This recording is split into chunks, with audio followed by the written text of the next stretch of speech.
we will be discussing the Medicare cost sharing issue. And for the public, this issue has been brought before the board over the last month and a half or so. And it relates to an issue with the Medicare co-insurance rules for critical access hospitals. In short, if the critical access hospital charge masters exceed the allowed amounts for Medicare, a patient's copay is quite a bit higher than it would be at a PPS or larger hospital system. In effect, we're seeing rural Vermont seniors potentially pay more money than they should for procedures and out-of-pocket costs. And we're also, as a result of that, seeing less Medicare money being brought in to support our healthcare system. So today's hearing is a result of a series of letters and engagement between the board and our critical access hospitals for two purposes. One was to provide further information and understanding of this issue and this dynamic, which is a dynamic that is being experienced nationally. So first and foremost, we want to understand what is going on and what the implications are, not just for the patients, but also for our hospitals. And second, the purpose was to find a solution, and not find a solution a year from now or 2 years from now or somebody else's solution, but here in Vermont to find a solution now. Because no one in this hearing wants to see our rural seniors who are vulnerable paying more money than they should. And no one in this hearing wants to see us in Vermont receiving less federal support than we should. It's clear from the hospital's engagement with us that they are partners in this and that they want to solve this problem just as much as we do, and that we are going to. It is also clear that this problem will take really, really hard work very fast. There is risk, there is complexity, and we're going to work together and find a solution to it. There are some solutions that the board brought to hospitals to get feedback on. We're going to discuss those more today, and we'll discuss any other ideas and solutions that the hospitals and the Association of Hospitals has come together to provide to us. So that overview, I want to turn it over to our Director of Policy, Ms. Barabee, who's been our lead here at the board on many, many, many of our most pressing issues, and also this one. She will provide an overview of this issue and some more deeper background for table setting. And then I hope to have an engagement, further engagement with our partner hospitals on discussing the ramifications to their hospital of this issue and their community members and their patients, and also the solutions. So just for the agenda, Ms. Barabee will walk us through some history. We'll then bring up some of the information that's been brought before us. We want the hospitals to participate with us in explaining some of the information and to then walk through and discuss possible solutions as a sort of public work group, if you will. So Ms. Barabee, I'll turn it to you. Great, thank you. Can everyone see the slides? Okay, yes. Great. Great. So we'll be talking, as Chair Foster mentioned, about the Medicare cost sharing policy and how it affects patients receiving care for outpatient services at critical access hospitals. So this came to us through a public comment, and I can't share any further detail because there was a lot of personally identifiable information. But this Vermonter was covered by traditional fee-for-service Medicare as the first payer, and they had an outpatient knee replacement at a Vermont Critical Access Hospital in 2025. When they received their bill, they noted that the patient share was substantial, so close to $11,000. This is simplified for the purposes today, and that the Medicare total payment was close to $48,000.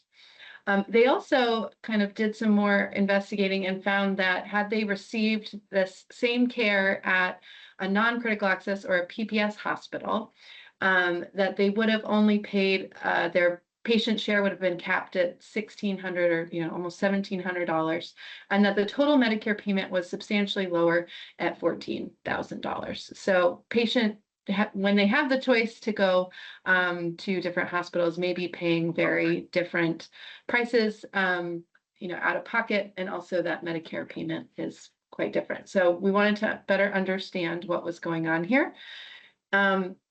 And what we found is that under federal law, patients pay more when accessing services at critical access hospitals because of a particular cost sharing rule.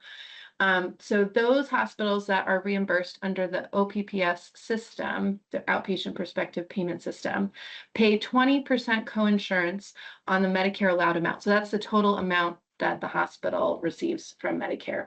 And it cannot be greater, as I mentioned before, than this $1,676, as was established in 2025, which is the Medicare inpatient deductible. In critical access hospitals, however, beneficiaries are liable for 20% coinsurance on the basis of hospitals' charges. So not what Medicare pays the hospital, and there's no kind of cap in this scenario. So the hospital charges for those folks who aren't living in the billing world are really synonymous with the list price. So it's not reflective of the actual cost. When you go buy a car, there's this price, and that is not often the price you pay. You negotiate discounts from those prices, hypothetical prices. And so in this case, the patient is paying 20% from that hypothetical price. Just so this is clear, this is an illustrative example. I know there's a lot going on here. So you'll have a PPS hospital on the left, critical access hospitals on the right. And this kind of demonstrates the same logic that I just shared with you in the previous slide. So on the right, you'll see that critical access hospitals are reimbursed at 101% of costs. So I think Medicare, as I'll go into the subsequent slides, recognizes that we need to pay more for some of our, access in more rural areas that have lower volumes, that may have higher fixed costs. And this makes sense to make sure that our most rural residents continue to have access to care. So they pay 101% of costs. They have generally higher payment than their PPS equivalent. But in this case, you'll see in the list price column, the patient is paying 20% of that list price, which is often much, much higher than the price that they actually receive from the payer. On the left block, you'll see a similar layout for PPS hospitals, which are paid a lower amount for a similar service, and the patient is liable for the 20% of the actual amount that Medicare reimburses. So again, this is just illustrative generalities. There's certainly variations across services and across hospitals. It depends on what the hospital's costs are, where they establish their list prices, et cetera.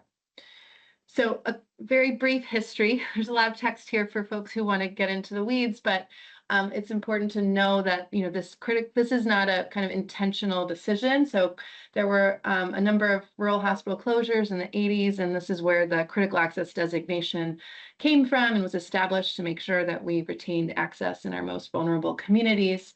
At that time, much of the reimbursements were based on charges, and they were at the time much closer to costs. When Medicare rolled out the OPPS system, so later in the 2000s, critical access hospitals were excluded from that change. So though most hospitals moved to the cost sharing rule where it's 20% of actual paid amounts, the critical access hospitals retained that 20% of charges rule. So this is a legacy rule. It's not a new rule. It has been around for many decades. And then in 2014, the OIG noted how much, the disparity in this population and how much more these patients were paying. And then again, MedPAC raised this issue just recently last year in their report to Congress, highlighting that, critical access charge masters are often between 2 and 11.5 times the Medicare fee schedule. So it's quite a bit higher than the PPS hospitals, and just highlighting the magnitude of this issue. So you'll find in subsequent slides, we'll talk about, how this varies by state, but on average, critical access coinsurance is around 52% of Medicare payments. That means that patients are paying approximately 52% of the total bill. And that's kind of comparable to the 20% of the bill paid in a PPS hospital. Again, the magnitude of the price is also quite different. So they're paying more and often on higher priced items.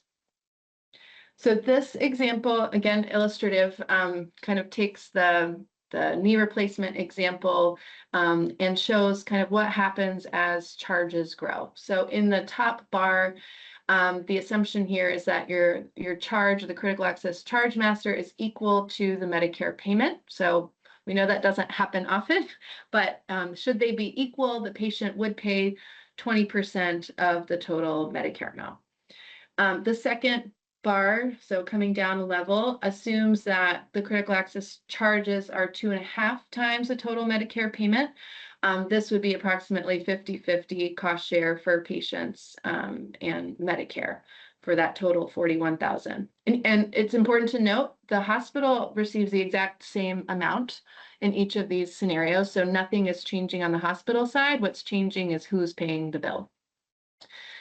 When you get to 5 times the total Medicare payment and above, the patient assumes 100% of the responsibility. So in cases where it's beyond 5 times, which, as we noted before, there are some charge masters like 11 times, patients actually end up subsidizing Medicare. So the hospital sends back a payment for those overages to Medicare. So they're paying more than the hospital actually receives. And then again, this is compared to kind of the lowest bar at the bottom is the referent, the PPS hospital, where the patient would be capped at that 1676. So even 20%, not liable for that full 20%, but just that deductible. So how big is this issue? So as I mentioned before, on average, beneficiaries receiving services at critical access hospitals have about 52% cost share. That's, almost double or more than double the 20% standard cost share that has been even capped on the PPS side. So as I noted before, cost sharing varies greatly depending on the charges. So this is based on the MedPAC report to Congress. Critical access hospitals with the lowest charges, so the bottom decile, still had copays of around 33%. Those with the highest charges, so the top 10%, had copays of higher than 80%. In the most extreme situation, so that situation where I described earlier, the patient is actually subsidizing Medicare, that happens in about 4% of cases, so about 1 million outpatient services annually across the nation. So this is a national statistic. And again, it certainly varies by state. So I borrowed this from Marilyn Bartlett's presentation just a few weeks ago to the House Healthcare Committee. Vermont has an average of 48%, so just below that 52% average cost share. There are certainly other states well below and other states well above this cost share, but it does still kind of beg the question about how much patients are responsible for. And this isn't just, I've been using the word patients, but I think it's patients often have secondary insurance when they are Medicare beneficiaries. So around 84% of rural beneficiaries in the Medicare fee-for-service program have supplemental insurance of some kind. So when that coinsurance increases, the burden gets pushed onto Medigap or employer-based insurance through higher premiums. And also in some cases, if Medicaid is the secondary payer, can result in higher state spending unless there are explicit protections in place to ensure that states are paying lesser of. In that case, I do believe, depending on how exactly it's set up, there may be a gap in the revenue received by the hospital. And then 15% of rural beneficiaries, again, this national statistic on average, do not have supplemental insurance. And I think this might be larger in Vermont. So where do we go from here? I think important to start with the MedPAC recommendation. So Congress, they kind of recommended to Congress to set the copay to 20% of cost-based hospital payment. So that is kind of that higher amount that would keep hospitals whole, but reduce the patient share to 20% of the total paid amount to critical access hospitals. But they also indicate and recommend a cap in the same amount, the 1676, like PPS hospitals. This would be a modest increase in cost to Medicare, so around 2.1 billion annually increase in claims. We also know this could offset bad debt and free care, so that's also a factor, but still kind of a substantial price tag for them to implement this. And this would result in reasonable copays for rural seniors and kind of get more parity across the system, especially if you have this cap. I think patients would be paying the same regardless of whether they went to a critical access hospital or to a PPS hospital. And again, the critical access total reimbursement for outpatient services in this recommendation would remain unchanged. As Chair Foster mentioned, we sent a letter asking for more information. This just details out the specific questions that we ask. So I'll just briefly review this for the public and others who have not followed as closely. So we would like to understand when charge masters exceed fee-for-service payment amounts for outpatient services, the extent to which this is happening across services and across hospitals. An understanding of cost-sharing differences experienced by patients and their supplemental plans due to charges exceeding the fee-for-service Medicare rates. So are they actually on the hook for this amount? And then calculate the revenue impact to the hospital if charges were reduced to the fee-for-service payment amounts. And then provide input on possible solutions. We outlined 3, which I'll return to later. But one is, if we were as a state to reduce charges to the fee-for-service, or I should say the cost-based reimbursement for critical access hospitals, B, to reduce to the OPPS rates, so the rates that other hospitals are receiving, or C, exploring what would happen if we capped patient cost sharing at 20% of either of those reference points, or other solutions. So if there are other solutions hospitals have, this would certainly be a time to bring them into the conversation. We also had a question to our insurers who offer supplemental products to help us understand the extent to which they are observing this phenomenon in their claims.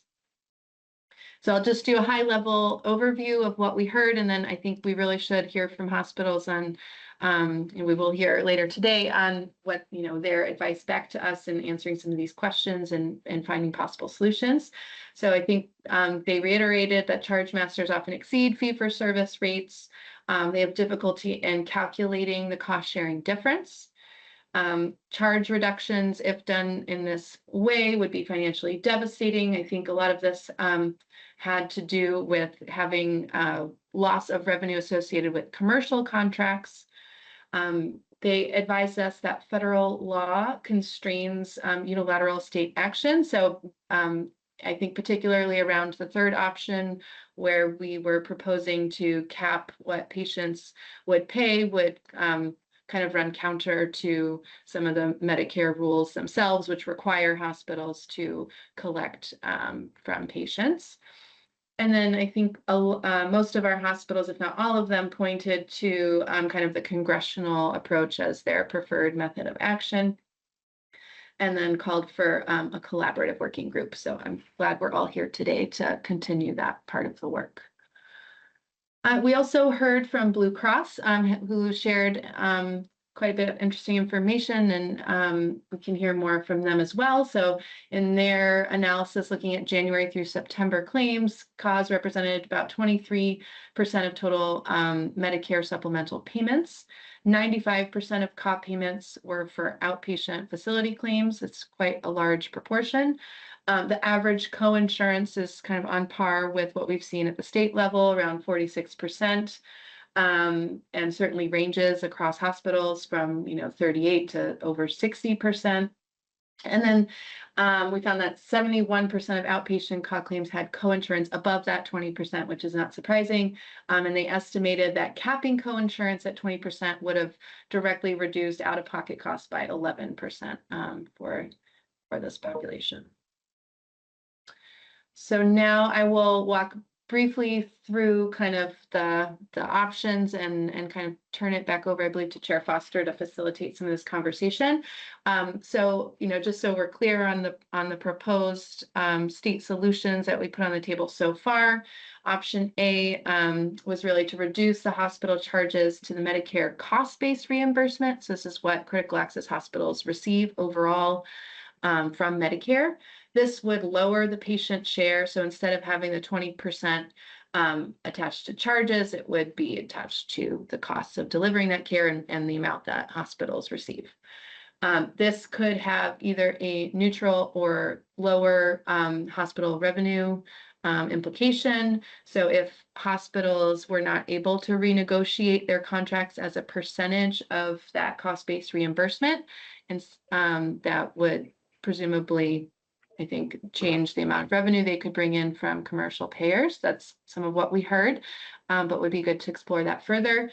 The impact to Medicare, so this would directly offset, so this really cost shifting back from patients to Medicare. Medicare would be assuming a greater proportion of that payment where they're currently paying, 50% or less of that payment. Option B is roughly equivalent in approach, but it would bring charges down to the outpatient prospective payment equivalent. So this is how other hospitals in Vermont and elsewhere are being paid. This would again lower the patient share, back to this OPPS allowed amount. Again, the same kind of caveats for hospital overall revenue impact, and Medicare share would increase commensurate with the reduction. In option C, so this is where we were talking about capping the patient cost share. This would certainly lower the patient share, but would necessitate lower hospital revenue. I think the Medicare reimbursement would still work off of the 20% of charges, and so there may be a gap in the amount hospitals would receive. And then certainly we're open to discussing other options not yet presented. So I will pause here, answer any questions, or turn it back over to you, Chair Foster. Thank you. That was really an exceptional summary, Ms. Barabee, so thank you for putting in the time to do that. I think it really encapsulated all the issues quite well. I'll start with some, I guess, questions for Voz and some of the hospitals, just to kind of flesh out some of these issues, and then I'll turn it to the other board members. The first question I had is relating to the concern about the financial risks if we here in Vermont were to address this problem. And I guess I'll focus in on option A that was outlined in my letter of February 18th and here on the present slide, which was reduce hospital charges to Medicare cost-based reimbursement. As Ms. Barabee outlined, this would solve the problem, I think, entirely of the amount of money that our patients are paying for services at cause. And as I understand the feedback from the stakeholders, the risk was really on the commercial side if we were to reduce charge masters. So I'll open it up, and I guess I have a two-part question. The first question is, am I correct that if we took option A, the financial impact to our critical access hospitals on Medicare patients would be negligible, if any? Am I correct in that?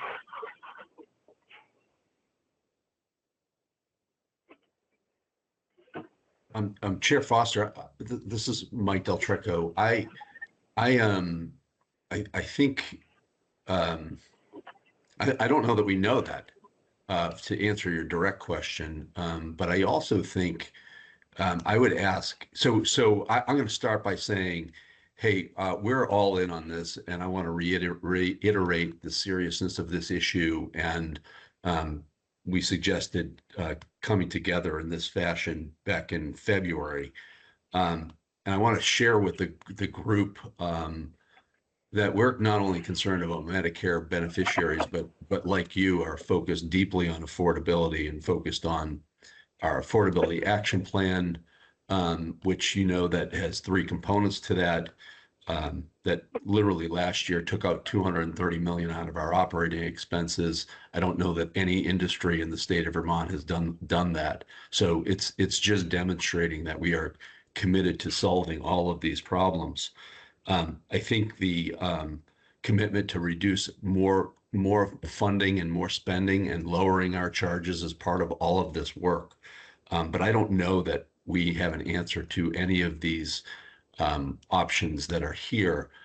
One very significant question that we have, and this is where we've taken some action here and tried to get some solutions and answers from our federal partners that we have yet to achieve. I think the language that is being used to maximize Medicare payments or reimbursement or support while lowering Medicare cost share are two very specific compliance concerns that we have around where the OIG has responded that this would be against sort of Medicare rules and regulation. And it was detailed in our correspondence on February 27.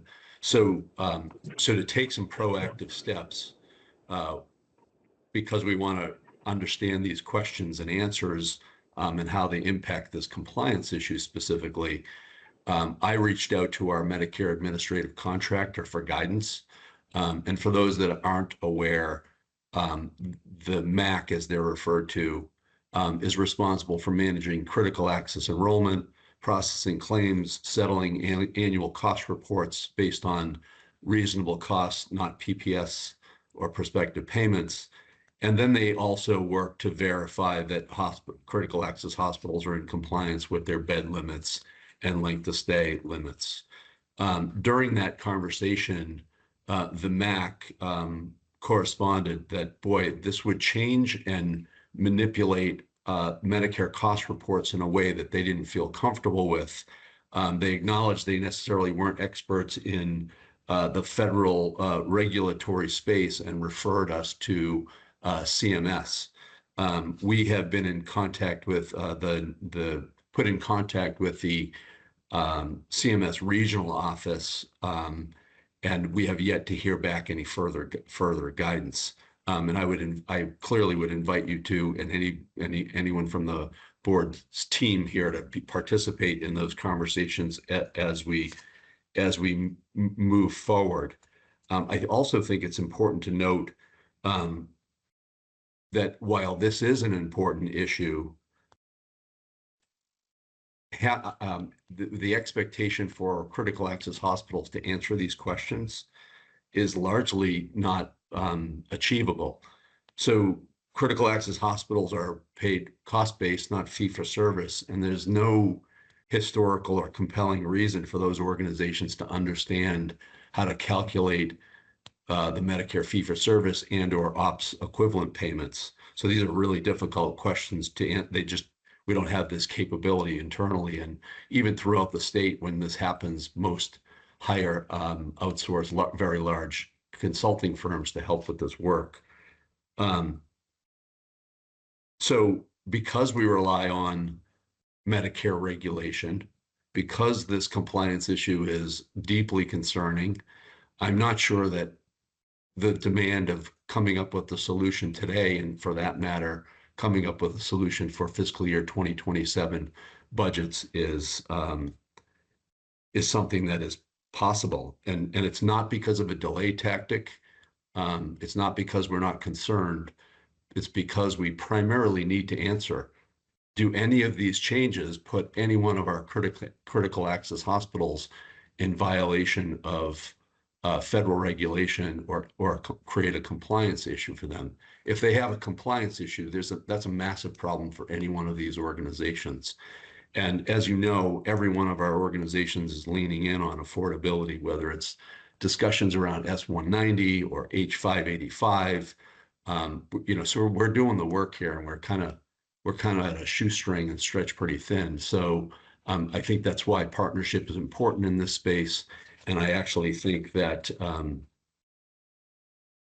without standing those federal compliance implications in a way that could further destabilize our hospitals here, we've got a real problem. And so again, we've proactively reached out to our federal partners, and additionally, we've reached out to our federal delegation to say, hey, we need to lean in on this. We need to solve this for not only Vermont's seniors, who we care deeply about, but all seniors across the country. And I think this warrants a national solution. And I would question or advise moving in any option A, B, or C in the moment without understanding the compliance implications fully would be super problematic. So I'm happy to answer any questions But as I look at all of the questions outlined in 1 through 5, it doesn't take us long to get to, we don't even know these critical access hospitals internally with VAS. We don't have the expertise or experience to calculate rates to cost-based rates to ops equivalents. And I can certainly say if all charges went to Medicare fee for service, or all payments went to Medicare fee for service, every one of these 8 hospitals would be in deep financial pain and problematic, and not be there for their communities for the long term. So happy to answer any questions. I wish I had a better answer for you. I wish I had a better answer for this national issue that I think Elena's slide depicted when they made the decision on critical access hospitals. There was an intentional decision made to save the federal government monies.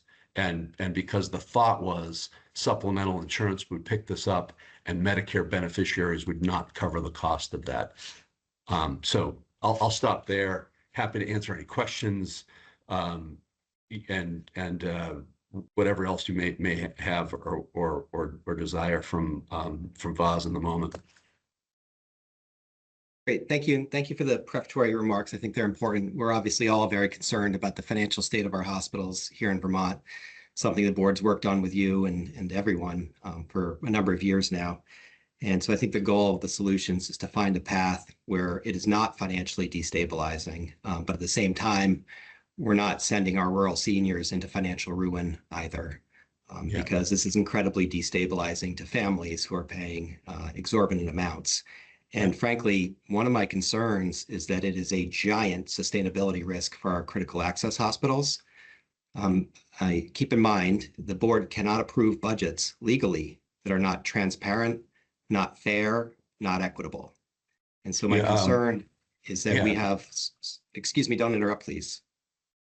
You can speak after I speak. My concern is we're going to have these charge masters and have an issue where it's not an equitable way to finance the hospital system, or that it's not transparent. And if it becomes transparent, which it needs to be, patients will not want to go to our critical access hospitals because they're going to know they're going to be paying higher supplemental insurance costs or out-of-pocket costs. So it's also a risk financially to the sustainability of our critical access hospitals, which we at the board really do not want and have made a lot of effort to sustain our critical access hospitals.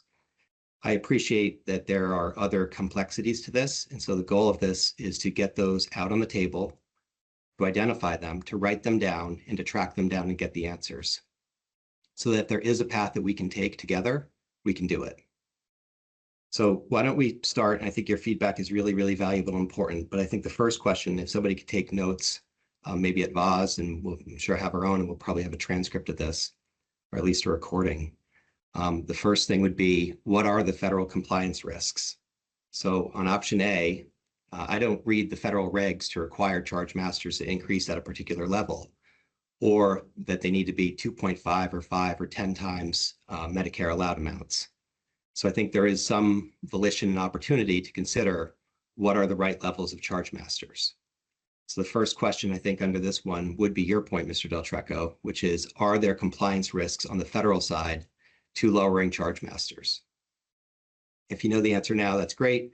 And if not, the point of this hearing is to get it out there and get feedback and get the answers. So I guess somebody needs to write down question 1. What are the federal compliance risks, if any, to option A? And my first question that started this discussion was, what is the impact to Medicare patients' revenue? Sorry, what is the impact of Medicare revenue if charge masters were reduced? And Ms. Barabee put up a slide, and I wanted to verify it. It was a slide with the various ratios, the 1-to-1, 1-to-2.5, 1-to-10. And her presentation said the Medicare revenue on those patients would be 0 financial impact to hospitals, but a huge financial benefit to our rural community members. So my second question is that correct? If the charge masters were reduced and we just shifted the amount of the copay, would the hospitals have any financial loss? And then my third question relating to option A, gets into the other, what I understand to be the financial risks that hospitals are concerned about, which is on the commercial side. And the question there is, what is the impact and what are the barriers to a solution? As I see it sitting here today and after reading the correspondence, which was very helpful, yes, I agree.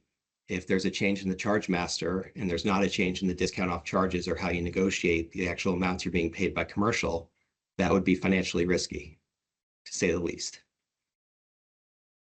But is there an opportunity to change the structure of how you're paid by commercial? If you need a multiplier off charges, is that something that's possible? Have those conversations started? Sitting here, I'm not a hospital administrator. I don't work in an insurance company. I never have. But as somewhat of a layman in this context, I don't understand why an insurance company wouldn't agree to pay the exact same amount of money, just structured a different way. And our hospital budget guidance, I think, is being voted on maybe tomorrow, and the staff recommendation was -1%. So the hospitals would go to the insurance companies and say, hey, can we have 1% less money next year on our rates? And we might have to call it something different or structure it different, but can you pay us 1% less? I'm not really sure why an insurance company might say no to that, but maybe there's a reason. I see Ms. Heinz has her hands up, but I interrupted Mr. Del Trecco. So Mike, if you have something further on that, I think it's a good time. Yeah, I just wanted to comment. I thought you paused and were waiting for a dialogue. No intent to interrupt. No problem.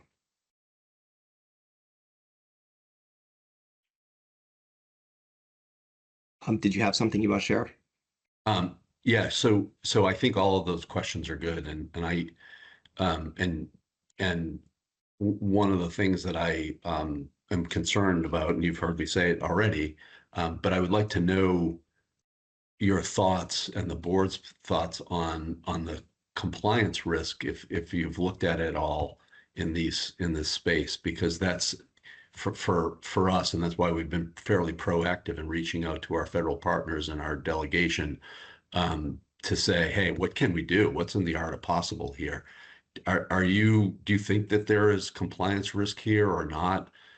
Because that's important for us to sort of understand as we approach some of these questions. I don't think I or the board, and maybe I can't speak for everyone, but I don't know that we've come to a conclusion as to whether or not there's a compliance risk on the federal side. So we are looking for more feedback as to what the compliance barriers might be on the federal side and the possible solutions to them.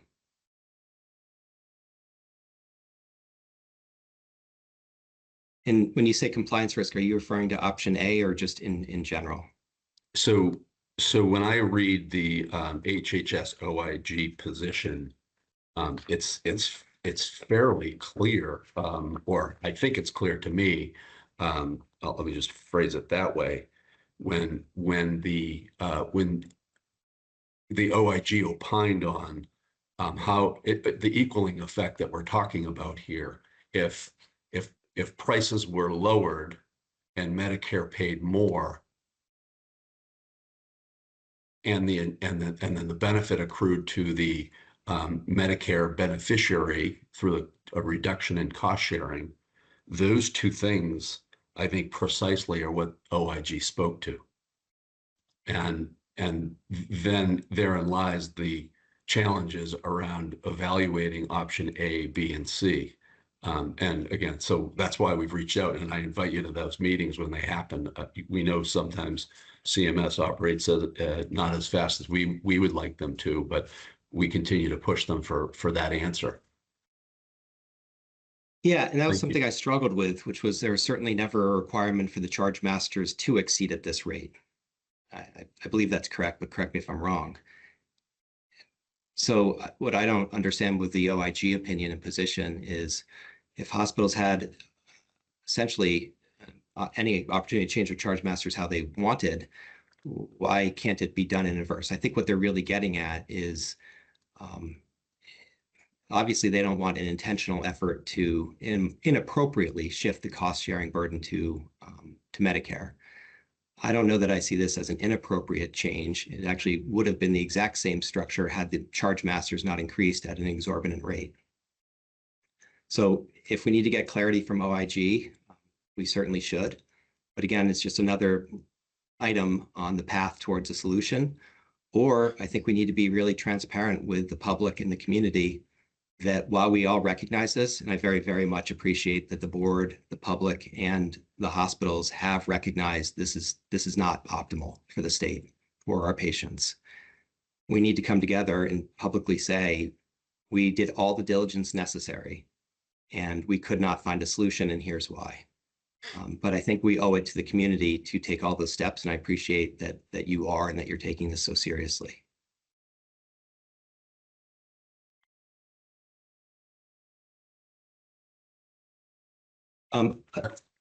Ms. Heinz? Rebecca Heinz, Blue Cross Blue Shield. I do just want to point out that, Blue Cross, first of all, Blue Cross pays these hospitals discount off charge. So we would need to return, the current payments into fee schedules, which is a ton of work, but is not impossible. But I want to point out that a rational insurer that's not so interested in the critical access hospital's financial positions would just pay the charge.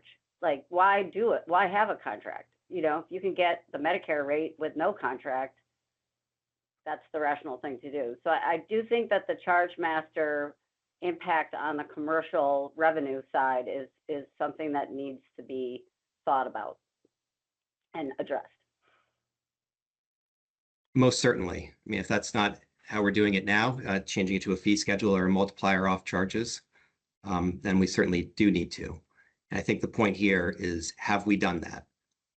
Have we started reaching out to the insurers, at least the major insurers, to start that discussion? Because I can't imagine that insurers want to see any financial ruin at our hospitals either. It's not good for an insurer if we have financial ruin at any hospital. And if they're going to pay the same amount, then we need to work with them. And if there's regulatory efforts that can be made by the state, the care board, DFR, whatever it is, then that's something on our plate to start looking at and evaluating. But I think at this point, it's very, very important, given the timing, that those conversations have already happened or started to happen with the insurers. We need to take these issues, put them on a list, and knock them out. And we cannot go to the public and say we did not do that. Mr. Fisher?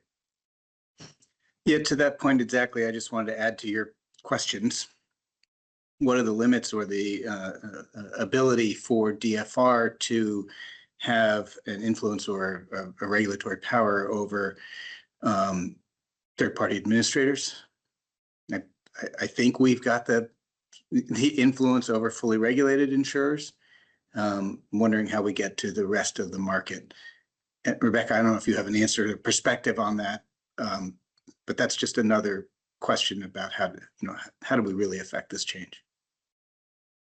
Yeah, I mean, I would think you'd have to set the rate. I do think as you start to get to insurers that are more national in focus and have more and mostly or exclusively self-funded business, it does get more complicated. I also will note that if you wanted to focus on the med sup market, which is fully insured, we aren't the biggest payer in that market currently.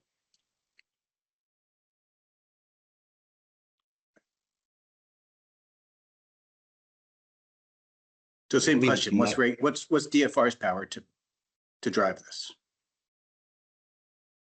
I think that's an open question on the TPA side.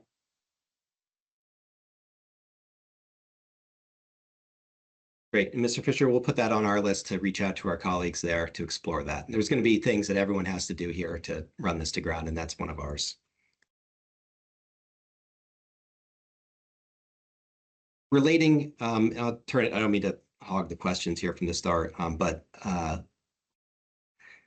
we do have to take our statutory obligations seriously. We cannot approve budgets that do not comply with the statutes. And one of the guiding principles in our statutory requirements is transparency. And I personally did not know about this issue until this year. Maybe there had been some kind of generalized awareness potentially, and I don't know, but here at the board. And I guess on the hospital side, you can fill me in if I'm incorrect, but I'm going to assume either you didn't know or this wasn't a burning issue on the hospital side. I'm not going to make you answer the question at this time, but either way, it is now before us. And consistent with transparency, don't we need to tell the rural patients that if they go to a critical access hospital, they will have to pay a larger amount than if they do not? How can we not inform our community members of this disparity?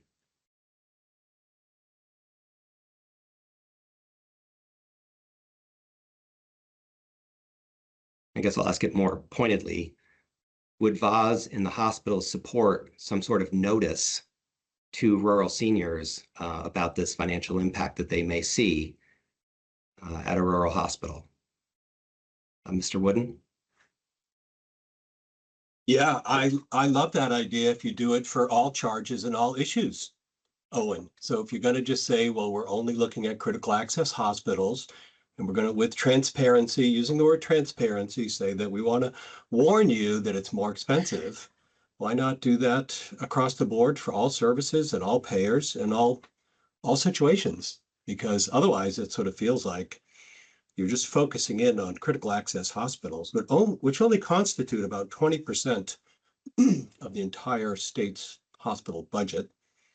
And it sort of really puts them in bad light when in fact, you know what I mean? Why not be transparent on all issues? Why just sort of pick on the critical access hospitals? Most of these patients, like 85%, as we know, have other co-insurance in ways in which they can have those charges reduced. They also get discounts for prompt payment. There's bad debt. So there's other ways, but I'm open to the idea if you consistently and fairly do it across the board.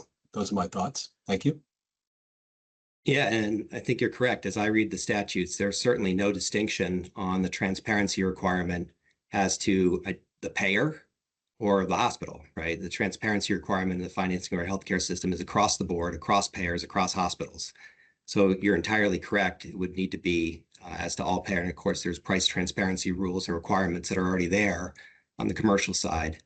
And I don't think you were suggesting this at all, but the board has certainly been very, very invested in making sure the commercial costs of our hospital system are transparent. I don't think UVM Medical Center would dispute that the board has been taking a lot of effort to shine a light on some of the pricing on the commercial side at the medical center. And in fact, I think we've encouraged your hospital, Mr. Wooden, and Northwestern, and others that have lower commercial prices and Blue Cross Blue Shield, we've encouraged quite strongly to be transparent and tell the community there are different prices for different services, and they should be a part of your decision-making in selecting where you get your healthcare, along with quality, convenience, access, and everything else. But your point is very, very well taken, and I think it's a legal requirement myself. Mr. Del Trecco. Thank you, Chair Foster. I was just going to mention the transparency rules that you mentioned. So I don't think there's an intent to be not transparent. Every hospital has a portal that patients can go into, look at pricing, look at cost sharing amounts. It's not as specific as what you've just described, but I think that is in play and maybe could be improved. Maybe look, there's a perfect solution out there, potentially. Maybe it's not attainable, but there are other lesser solutions that do get to some of these problems. And at least transparency, one, I think it's legally required, but two, maybe it's something we can do if there are, in fact, compliance risks on the federal side that we run to ground. So I'd put that on our list. What can we do to improve transparency as to rural seniors and the copay amounts? And also to Mr. Wooden's point, all costs. I think that's something that we can certainly improve upon. I'm going to assume that the hospitals didn't know this was happening to their community members. We didn't know. There's no way that community members know that their co-insurance costs are going to be potentially a lot higher. If this room didn't know about it, at least in this level of detail, the public doesn't either. And that means we are failing transparency. So we all collectively might need to take some steps on that.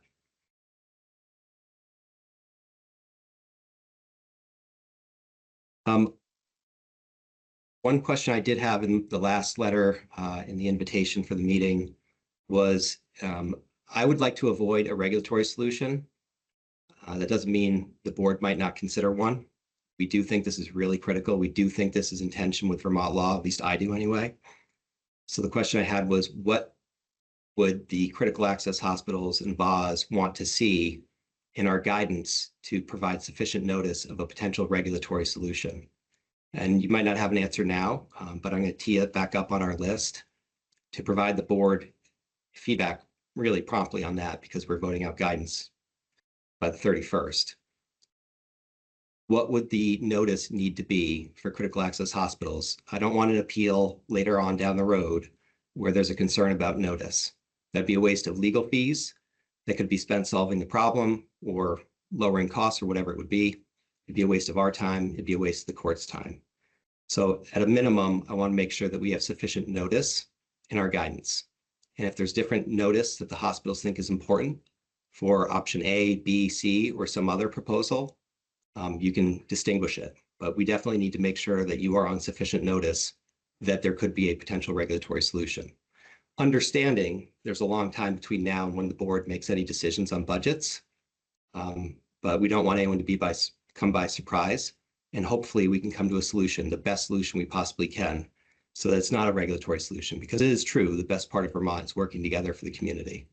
So let's solve this and not go there. But if we need to, we definitely need at this time, we have a time pressure to make sure we have that in our guidance. I'll stop there for now and I'll open up to the other board members. Dr. Merman was very, very interested in this issue and has done a ton of work. So I'll start with Dr. Merman if he has any comments, thoughts, or questions. Yeah, thanks, Rowan. I have a few follow-up questions in this conversation. Which one is the first one is Ms. Del Treco. I was trying to think about the regulatory concerns about hospital charges. Does Medicare direct hospital to set their charges in any way? Dr. Merman, I could barely hear you. I'm sorry, I had a truck going behind me. Oh, okay, sorry, I'm glad it's not my mic. So my question was, do you know if Medicare directs hospitals to set charges in any particular way? I'm not familiar or able to answer the question in the moment. Sorry. Okay, I've never heard in reading through this material that Medicare directs hospitals to set charges. I think that would be kind of out of the scope of Medicare. But my impression with that is that and this is going to, I guess, be a follow up, and I can follow up with this too, and find out more. But with Medicare has allowed. I don't think Medicare has a role in this. So Medicare has not done anything to negate the increase of charges at hospitals, nor the variable difference between hospital to hospital or sort of percent of Medicare. And I think that's discussed in the OIG report that there's, a huge variance in charges. So I would think that Medicare wouldn't have any role. And when hospitals go, maybe I can ask a hospital, I think there's some critical access hospital CFOs on the call, but do you know if when you work on your charge master, does Medicare have any comments on your charge master when you adjust your charge master to, say, a board order, or when you're looking to rebalance your charge master? Dr. Merman, this is Mike Del Treco. The one thing that I read in this language, which is part of why we've reached out, is if we are lowering charges with the intent of changing or manipulating might be too strong of a word, changing with the intent of improving Medicare reimbursement and or lowering cost sharing amounts creates a problem. So I'm not that sure that the specific answer to, hey, the normal course of business in your charge master, but very specifically with the intent of changing cost sharing amounts has been discussed from the OIG's point of view. And again, it's a question that Chair Foster has outlined, and we are actively seeking guidance and clarity on. Okay, thank you for that. There's one other thing I want to clarify. I think you misspoke earlier. You said that critical access hospitals aren't paid fee for service, but I believe they're paid fee for service within the cost-based reimbursement methodology. They're not on a global budget, as far as you're aware, are they? They're not on a global budget, but their reimbursement is based on their actual costs and then settled at the end of the fiscal year cost reporting, which is 9/30, to settle up those costs. Okay, so not OPPS, but in the cost-based reimbursement, but attached to a service, a fee for a service. Reconciled back to actual costs under sequestration. So not OPPS, not your traditional Medicare fee for service payment structure on inpatient and outpatient. That is different on the professional side.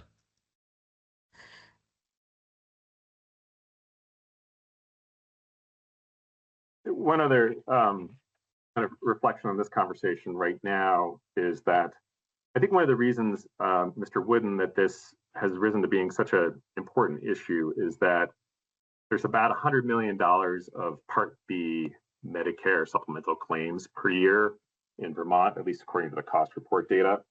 And about 50% of those are at critical access hospitals. And I think we would assume that the critical access hospitals provide a lot less than 50% of the outpatient services. At least that appears to be the case.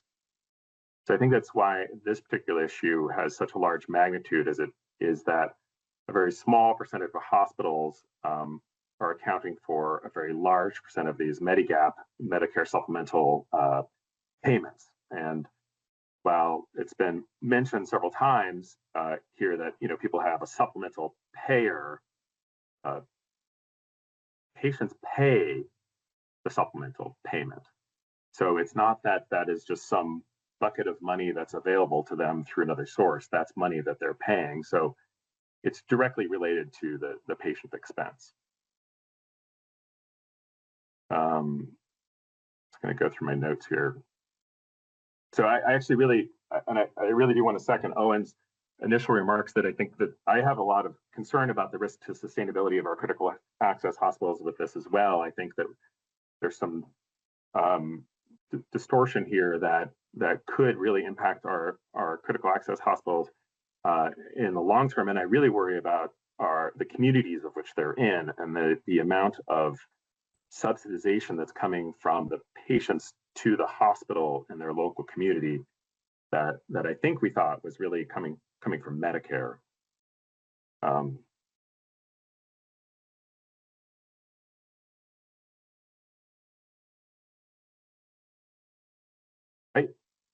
I agree that this is ideally, and I think as everyone else agrees, I would love a federal solution for this. I would love the feds to just pony up a couple $2 billion and invest that money into our rural hospitals. I think that would be the easiest, quickest, nicest, cleanest solution. But I also agree with Chair Foster that our Medicare beneficiaries, largely seniors, some others, are being pretty, especially those in rural areas, are really being impacted by this policy, and it's affecting Vermont in a unique way because while nationally we look 47%, similar to the other states on that chart that Elena put up, we have much higher rates of services delivered in these communities.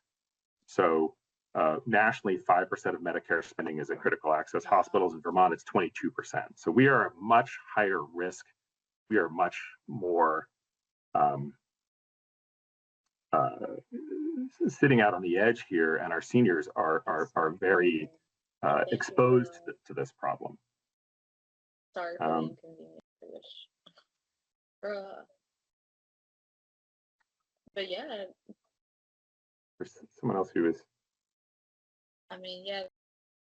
I think there's someone else who's got a live mic if you want to get it.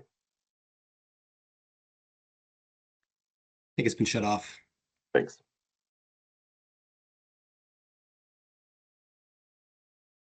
So I want to just sort of expand a little bit more on the comment of Medigap plans before I talk about another potential option, which is, and Mr. Witten, you brought this up at the last meeting we had of a friend who had a $10,000 bill, and your recommendation was that all Vermonters should have traditional Medicare with a Medigap plan. And that may be the future because Medicare Advantage to a large degree has left Vermont. But nationally, and I don't know the Vermont data, a little bit less than half of Medicare beneficiaries live on $46,000 a year. So you add another $400 a month of a Medigap plan or $4,800 a year, that's like 10% of their gross income is now being paid towards a Medigap plan. So these plan premiums really do impact people. Taking 10% of their income and putting into healthcare in Vermont, you can imagine with next winter coming, and we have high oil prices that probably won't come back down that to what they were. People are going to have to make tough decisions about what they can afford and their basic needs.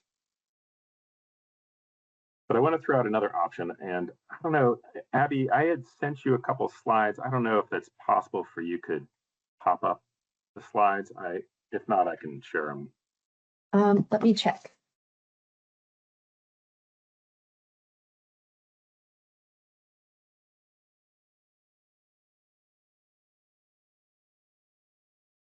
Yep, pulling those up right now. Great, thank you.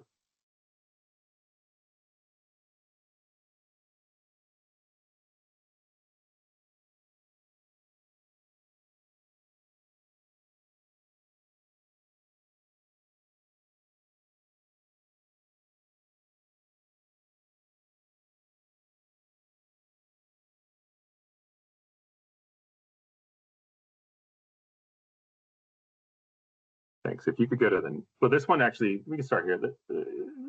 This first one's kind of interesting. So this slide is from the cost rate data, 2021 on the left, 2024 on the right. This is cause Medicare payments to total payments to cause. And this is from the cost reports. So it's what's in there. The green is patient share, the blue is what Medicare pays. And so you can see in Vermont from 2021 to 2024, the green boxes grow faster than the blue boxes. So patient cost sharing has increased pretty significantly from 21 to 24. So the light blue at the top is actually inpatient. So you can see that the Medicare payments for inpatient care has declined, and the little thin green one below that, that's inpatient copays, they have declined. But the two bottom boxes, the dark blue and the bolder green, I would say, are outpatient. And you can see the growth of outpatient services in Vermont cause, and you can see the impact on the green box at the bottom goes from about $20 million to about $50 million in outpatient copayments. So while the hospitals have grown Medicare revenue by almost $45 million, 64% of that has been in copayments from outpatient services. So this is really impactful. If you could go to the next slide.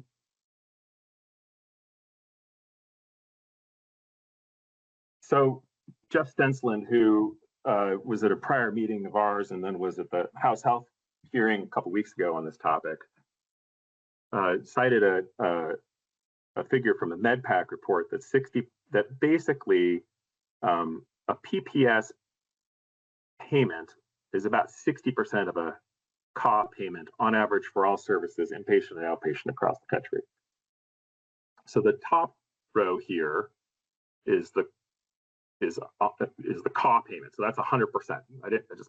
This is not a dollar amount. This is the percentage amount. And the bottom row is the PPS payment, 60% of the 100%. And for the average hospital in Vermont, with 47% coming from the patient, you can see the green box on the top is 47% of the CAW payment is coming from the patient, and 53%,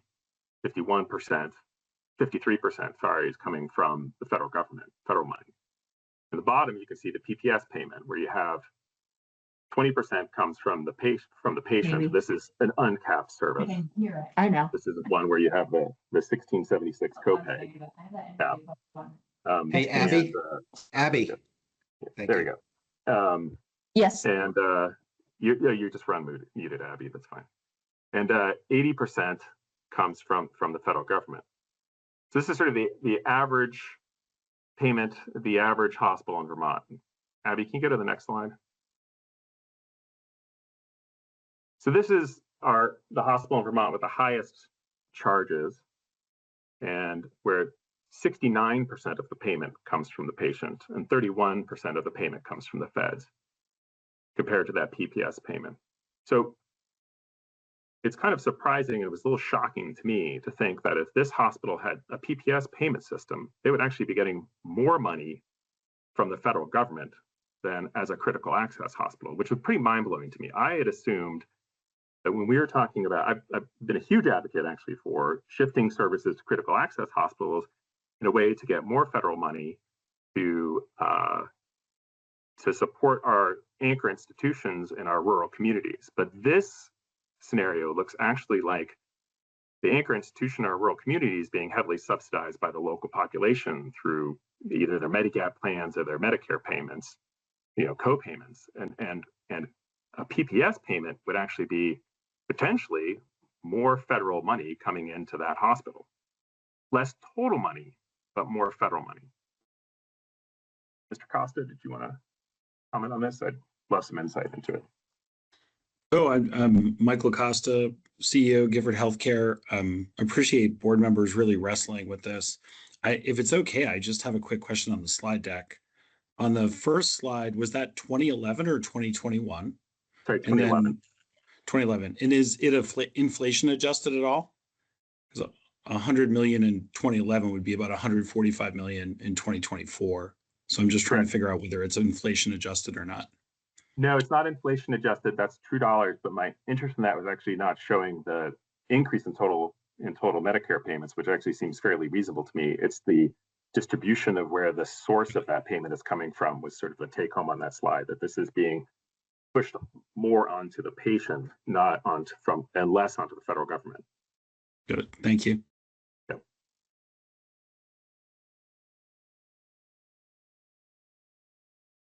Abby, you can take down the slides if you like.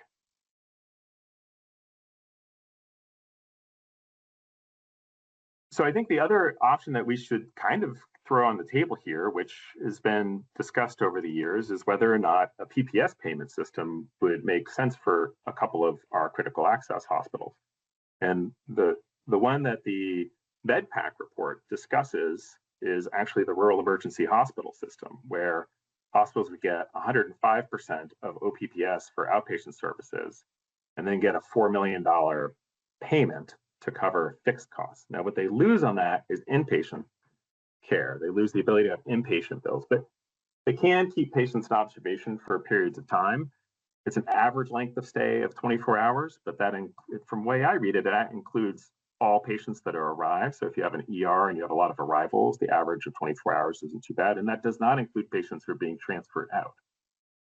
So when we talk about all these various options, and I think we can come to a place where we can reduce charges and work with the insurers to maintain commercial revenue, there is this other option that I think we should start to think about and throw on the table, which I have honestly not been supportive of until I realized the impact of this payment methodology on our local communities. So I'd like to just throw that one on the table as well. And one last comment on this topic that I think comes from working as a physician.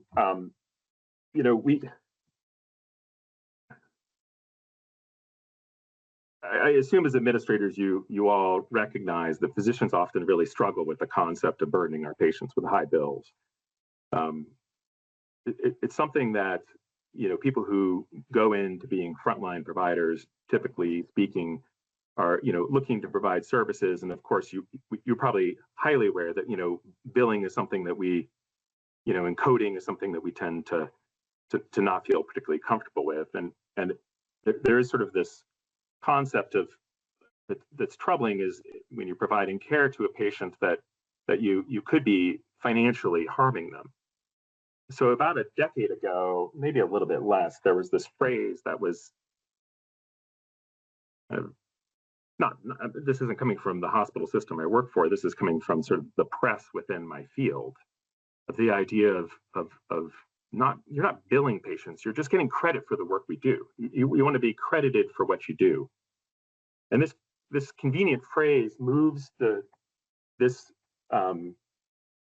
kind of removes the financial component of the billing process and makes it about getting, being measured in productivity. You want to make sure your productivity measurements relate to the hard work you do every day. And so this phrase has become pretty ubiquitous, at least in emergency medicine. And the irony of this is actually, I found out that this phrase actually came from the United Healthcare's physician group, Optum, as a way to kind of convince physicians that they can bill more and not feel bad about it.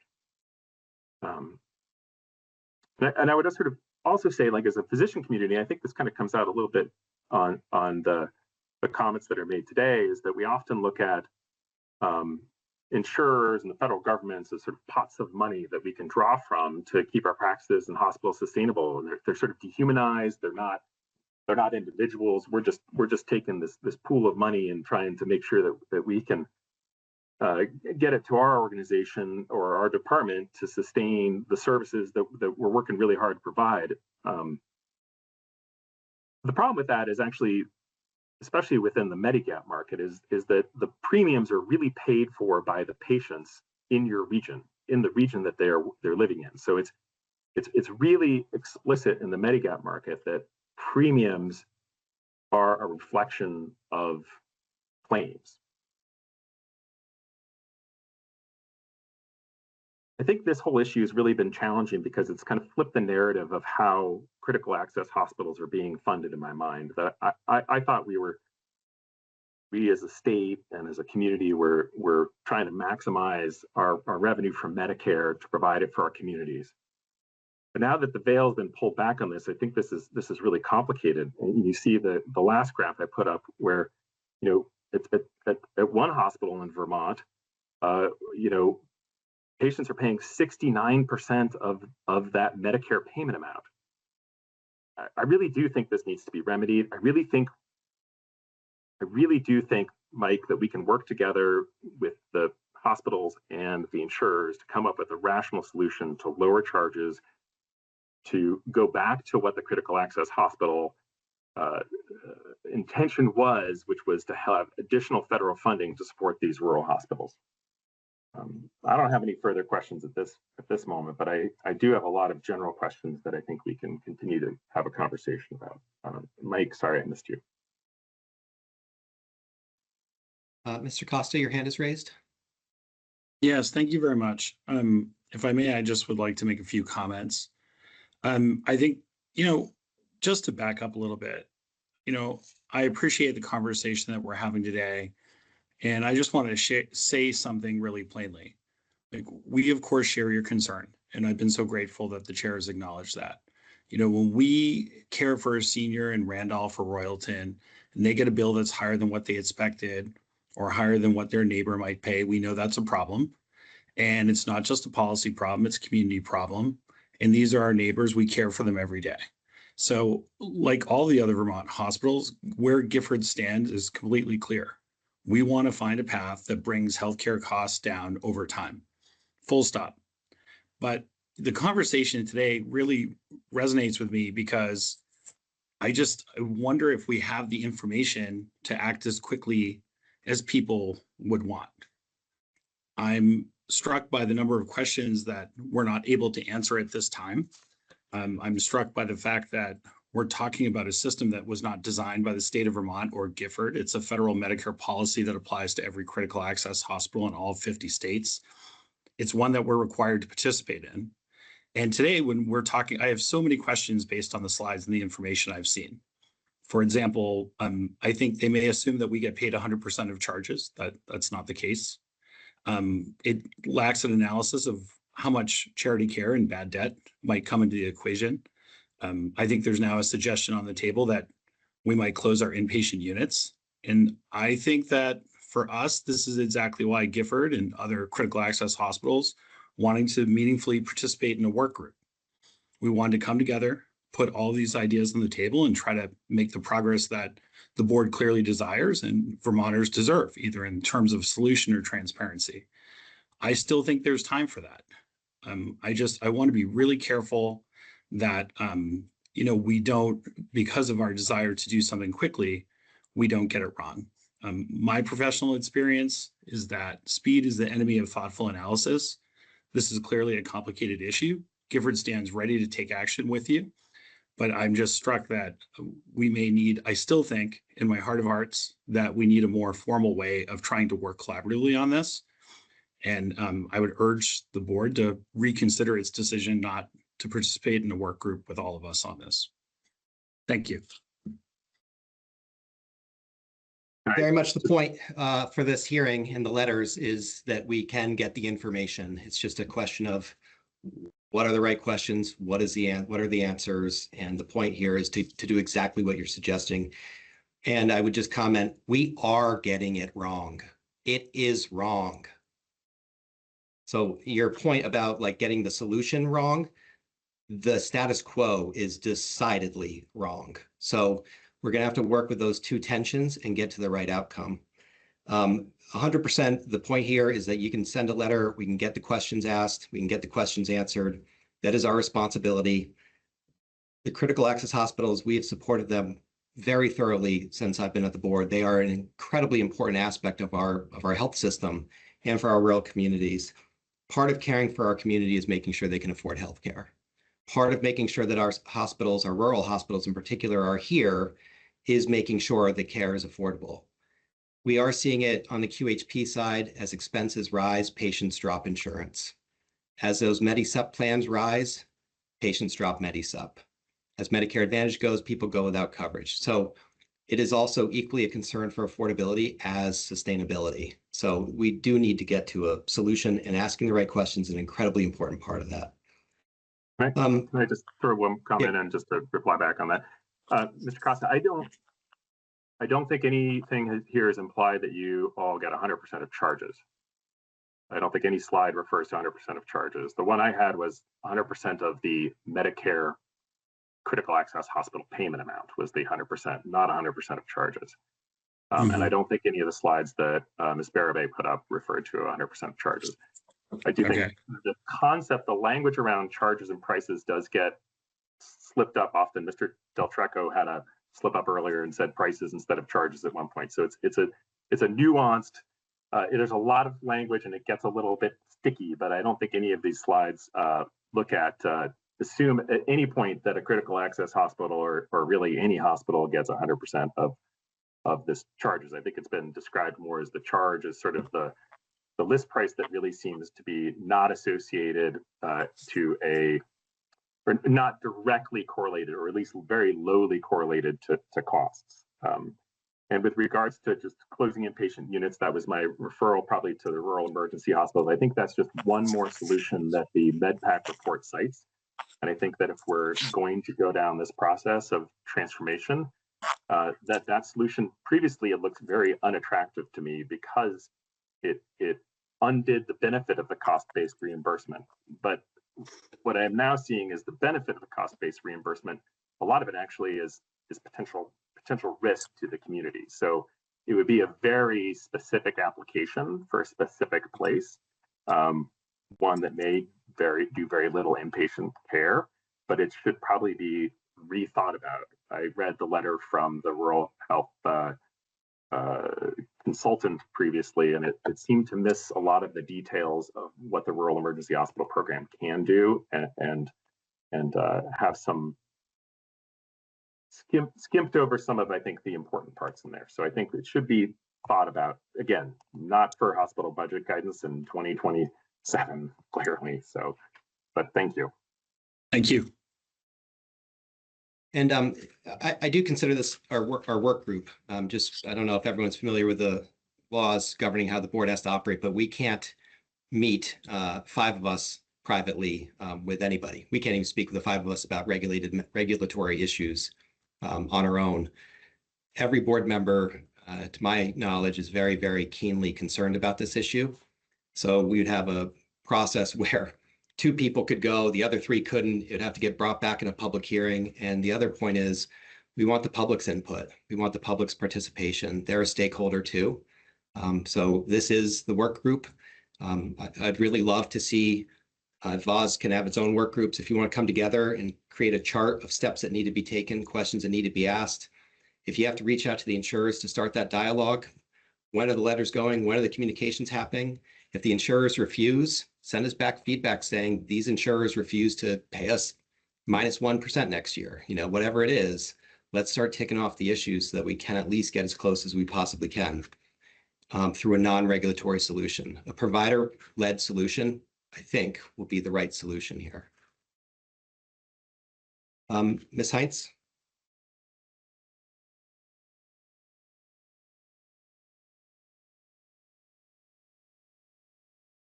Rebecca?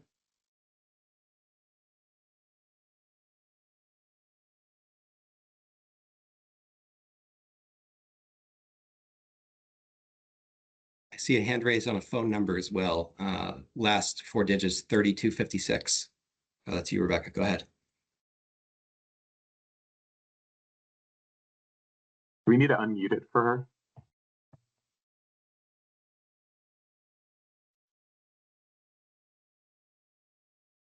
Okay.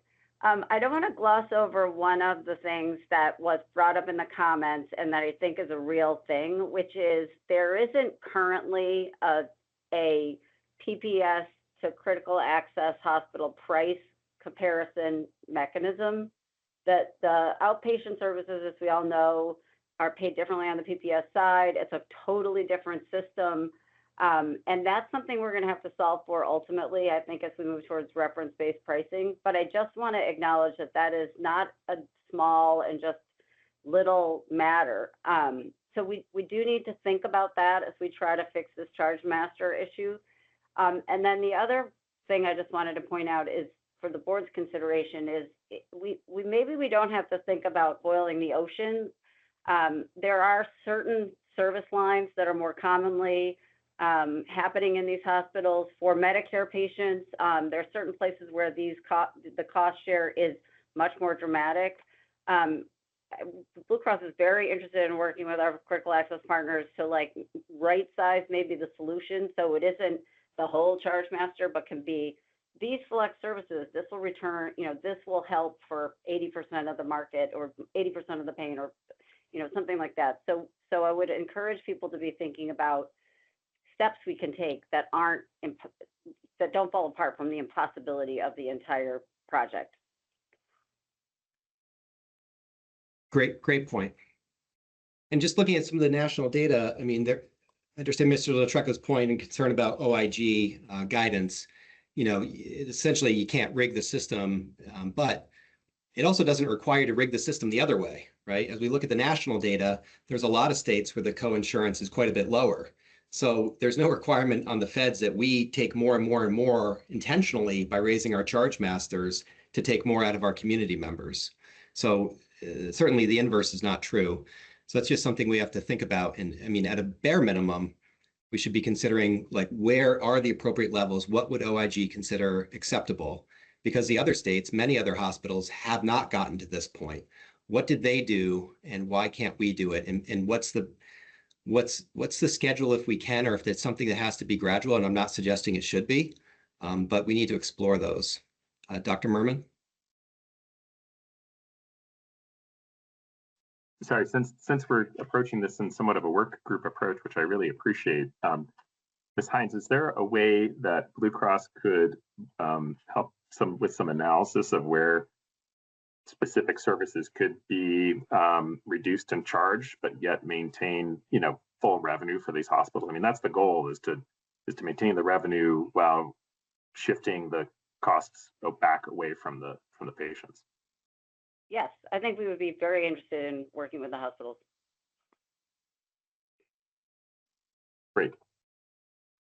Mr. Del Trecco? Yeah, thank you. I appreciate it, Chair Foster, and appreciate the conversation here. Some of the other policy challenges that we have in the state of Vermont is, flat or neutral Medicaid payments. We have had our Medicaid dish payments cut in half, and we don't maximize those. All of those put downward pressure on payments to our hospitals and put upward pressure on the commercial side of the equation. So I think supporting, we have asked repeatedly year over year hey, what can we do in the Medicaid space for improving reimbursement? Can we go back to maximizing our dish payment as allowed under the federal government to no avail? All of this creates tremendous pressure. So I think that support needs to continue and carry forward. I know it's budgetary concerns and constraints in different places, but they're real. And I think other states continue to maximize the Medicaid dish payments. They do minor increases to Medicaid payments, which in the long term helps. Imagine if we drew a line through Medicaid increases at, I don't know, some percentage less than inflation. I can tell you we'd be in a lot better place than we are today. So those are other important policy decisions that we continue to deal with today. Thanks. Put it on the table. We are not the Agency of Human Services or DEVA. We are an independent board. We have our own independent thoughts on these issues. At a minimum, I have publicly suggested that there needs to be a look at how Medicaid is paying hospitals. A lot of what we're seeing are really sensitive services in hospitals, these hospitals that have a large public payer mix and an underpayment on some of the essential services. I don't know that from a policy perspective, I, as one board member, agree with that. So I do think that's a conversation. I think maximizing DISH is a conversation. We should put those on the table. Relating to this issue, I would also note that there is, I will call it at a minimum, a high likelihood that Medicaid is also subsidizing Medicare because of this charge master cost sharing issue, at least for the duly eligibles. So this issue could also be impacting the Medicaid budget. Perhaps if we can solve this issue, we can have a conversation with DEVA and determine whether or not there's a way to use some of those funds that are already being spent in another way. And that's going to bring in another state actor that we need to work with on this. But I think the point is well made. We need to be looking at that as part of the solution because no one wants their critical access hospitals to have financial problems or lose essential services. Mr. Tester? I have to remind myself to take myself off mute. Thank you, Chair Foster. I likewise want to just express my gratitude for us having a really engaged conversation around this today. And I'm probably stating the obvious here, but I was reflecting on Dr. Merman's comment around considering flipping some critical access hospitals to a emergency hospital status. And, this conversation can't just happen in isolation. I think that this conversation has to be integrated into the transformation work that your hospitals are already engaged with AHS on, and how we balance changes that are necessary with the need to continue to provide those important services to our communities. And any individual hospital or health system, I can't speak for any other hospital over whether or not it makes sense for their community to change their critical access hospital status. But I will say, I'm looking at the work that we're doing with AHS in the area of transformation in partnership with North Country Hospital, trying to figure out how do we serve the entire Northeast Kingdom? How do we provide the services that these communities need in a sustainable fashion? So let's just, as we're making changes on very narrow and important issues like this cost shift issue, we just have to factor in the larger context of all the work we're trying to do to stabilize and transform the system. Thank you. Great point. I want to continue and give every board member opportunities because I know this was really an important one for everyone. Ms. Teachout, if you have any comments or questions from your perspective and historical understanding of the insurer side, we certainly value that a lot. Thanks. I wanted to start in a slightly different place. I want to ask the hospitals about their financial assistance programs. That was something that I noted in some of the comments about the support that they give to their patients.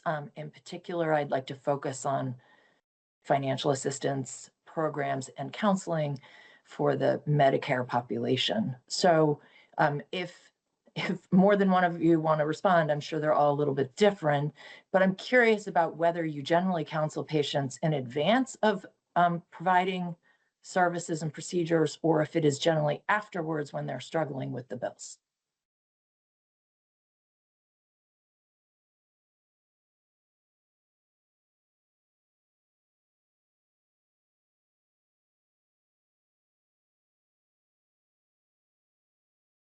I'm going Mr. to let Tester? you chair still, Chair Foster.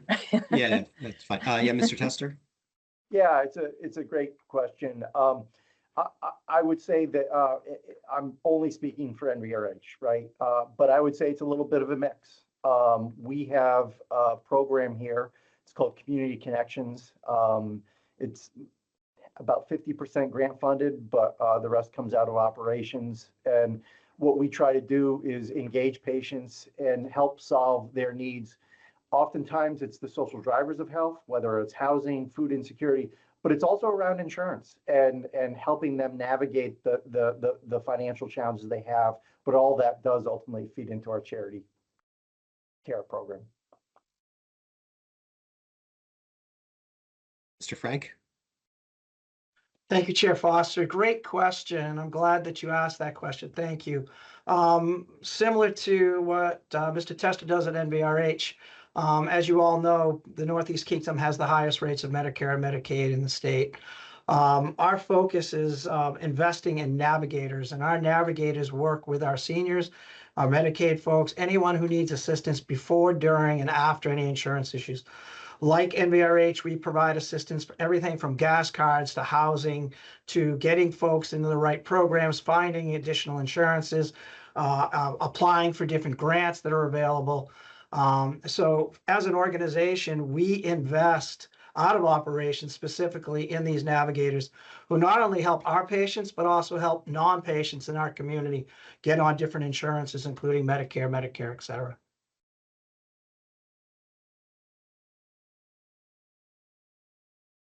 Great. So just a follow-up question to that. When I think about how your hospitals are often on the front lines of giving advice, especially financial advice, along with medical advice to your community and the Medicare patients you serve, is it the fiduciary responsibility of the program, your program, to the patient or to the hospital? You know, would you give advice to one of these patients who has no secondary coverage, who could seek care at a different facility and pay a very small amount out of pocket versus at your own? Would you recommend that they go somewhere else?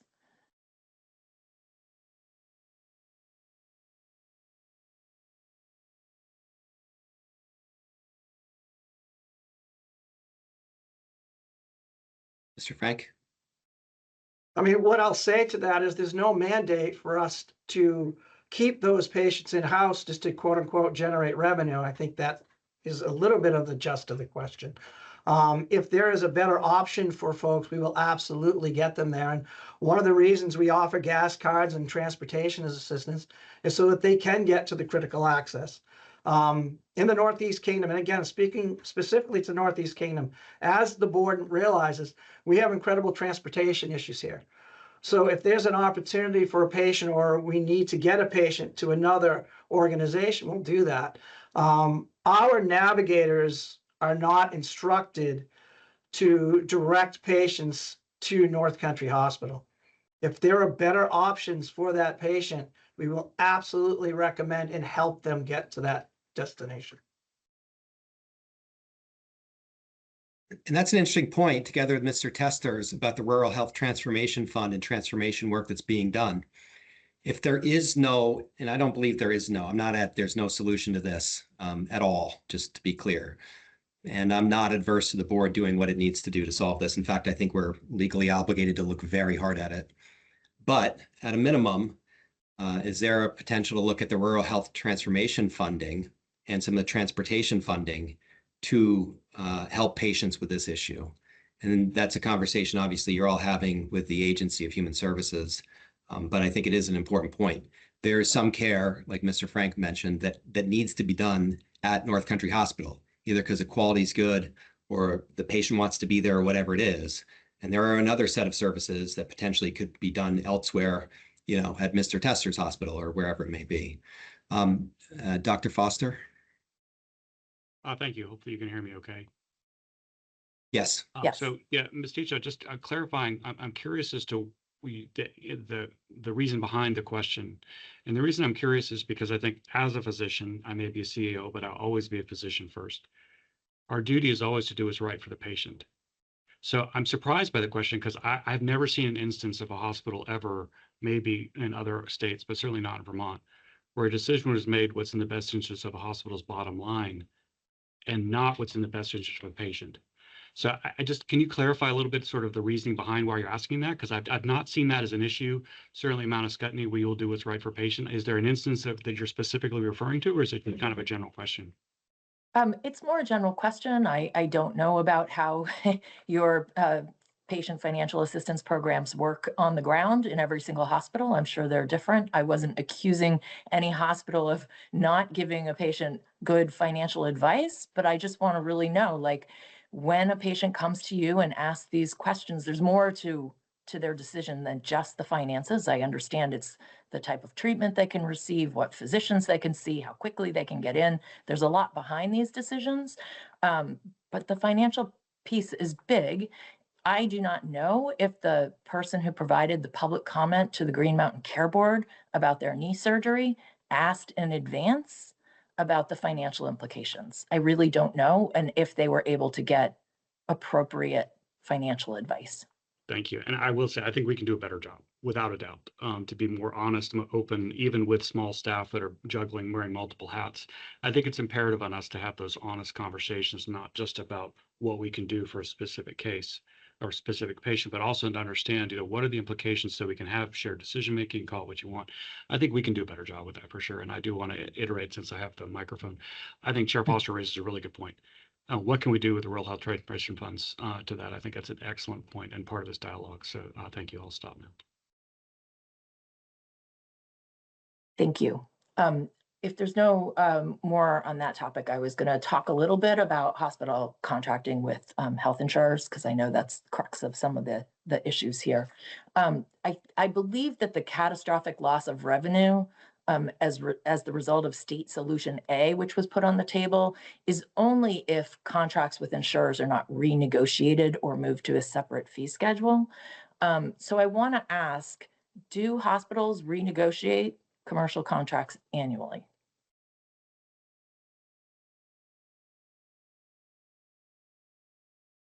Mr. Frank? Speaking for North Country Hospital, we've never negotiated a contract with Blue Cross.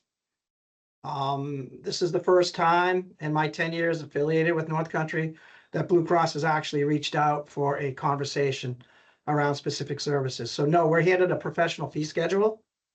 And then whatever, if there is additional fees that are allowed by the Green Mountain Care Board to be added on, it goes, Blue Cross just accepts those and where we have put them on our fee schedule, and we move forward.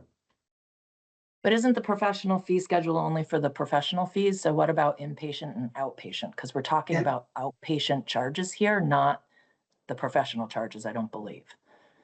So it's both. You asked if we negotiate our contracts with our insurers. So professional is just as important as the inpatient, because one affects the other. If you don't receive an increase on the professional side and you're allocated a % increase by the Green Mountain Care Board, you only have several places that you can actually put it. So if you were to put that increase on the professional side, all you're going to do is write it off. And so from that perspective, they are very much connected. As is the Medicaid dollars that Mr. Del Trecco referred to. It's all a pot of money. It's not just individual. We can't look at just individual pieces. You need to look at the full pot. And again, with respect to, you asked the question, are your contracts negotiated annually? For a small critical access hospital like North Country? No. Thank you. I'd love to know that if that's the experience elsewhere.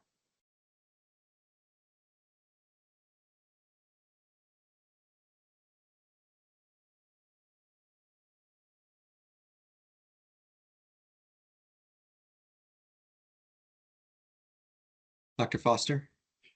Hey, happy to chime in here too, just to contribute to that. So I've been at Mount Scottney for a year and a half, so I don't have a lot of experience, but I can tell you that has not been the experience of my predecessors or myself up until this year.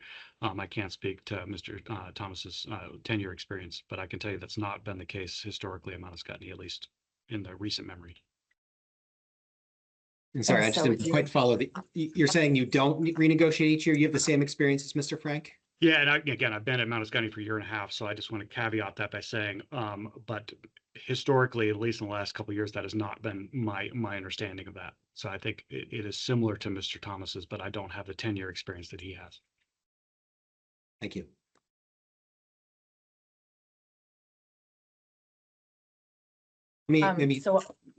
Sarah, maybe ask it this way, or I'll try. Sorry. Does any hospital here, critical access hospital, have a different experience where they do negotiate annually with Blue Cross Blue Shield or other insurers? Okay, hearing, sorry, Mr. Cameron? Yeah, good morning. At Porter, it's a mix. We do have some contracts, including Blue Cross Blue Shield, that we do negotiate annually. Others are on various longer terms, but specifically, there are a few that are negotiated annually, yes. Thank you. And I suspect that no one hospital's experience is the same. Are most of the commercial insurance contracts what you call evergreen, which means they continue until there's a change to the contract, or do they end on a date certain?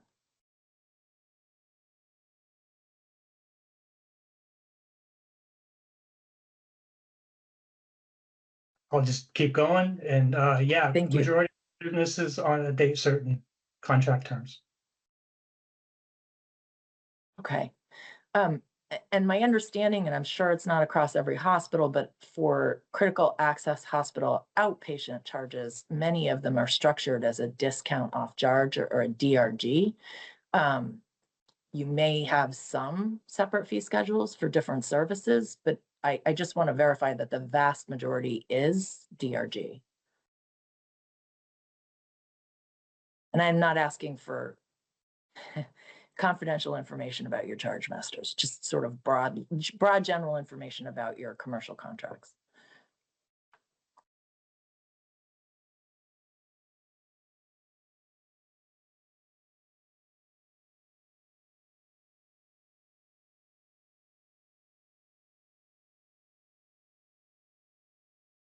Mr. Tester? Thank you. So just to be clear, our experience with the insurers is similar to North Country Hospital, right? And our contracts are by and large evergreen, and we are percent of charge, not DRG. Thank you. So I guess I'd like to know, from the hospital's perspective, what is the benefit from keying off a charge master charge for the prices that you negotiate with commercial insurers versus a separate fee schedule arrangement?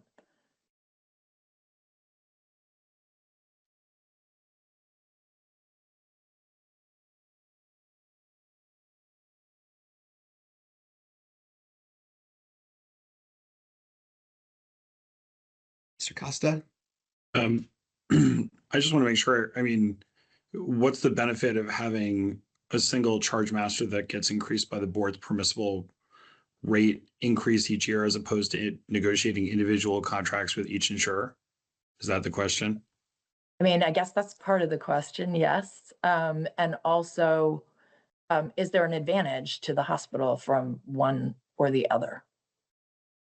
I want to be respectful of the fact that, like, one of my other colleagues, I've only been in this seat for a year and a half. My understanding from talking to people that have been at this for a long time at Gifford is one is a capability issue, like the ability to go out and negotiate with multiple parties. Two, getting any of those parties to the table. If you're Cigna, United Health, Aetna, Gifford, respectfully to my colleagues here at Gifford, we're not the most important member of their provider network, though we are important, we believe. And so, the way in which we've done it has worked. We have other operational and administrative issues to work on. And so there hasn't been a lot of consideration of what it'd be like to go and negotiate all of those. I think Rebecca Hines of Blue Cross Blue Shield has made several helpful comments about capability problems within this and how much work it would be. And so I think it's not that it's impossible, it's just probably not been done based on capability and is the juice worth the squeeze to try to leverage a different relationship with insurers? Mr. Tester? Yeah, I just want to add some context to this. And one is just the history of healthcare reform efforts, and I'll call them efforts, in the state of Vermont over the last, call it 2 decades. First off, the way we've had the arrangements in payments with our insurers, it's just been historical. I inherited that when I was here. When I joined in 2018, it's the way it was always done. I'll be perfectly honest. I never met Don George until last year, right? Never, there was no engagement with our hospital from Blue Cross Blue Shield at all, really. And that's changed under the new leadership. I'm already seeing much better engagement. We're really looking forward to working closely with, in particular, Blue Cross Blue Shield, because they're the most important insurer in the state. No offense to anybody else, but they're the largest. But in the context, if you look at the healthcare reform efforts, you go back a decade and a half ago at this point, and Vermont was pushing towards a single payer system. And that was the driving narrative. And when that failed, Vermont made the shift with the support of the Green Mountain Care Board at the time to the statewide ACO model. And obviously that did not get Vermont the results that were desired. So there've been a lot of different strategies that kind of avoided the need, or I'll say the need, but the motivation, both on the insurer side as well as the hospital side, to have those conversations. I do see that changing now. Thank you. And I do want to turn to the one insurer who's attending. And I had a couple questions for you about contracts as well. Are all of your provider contracts with critical access hospitals specifically evergreen?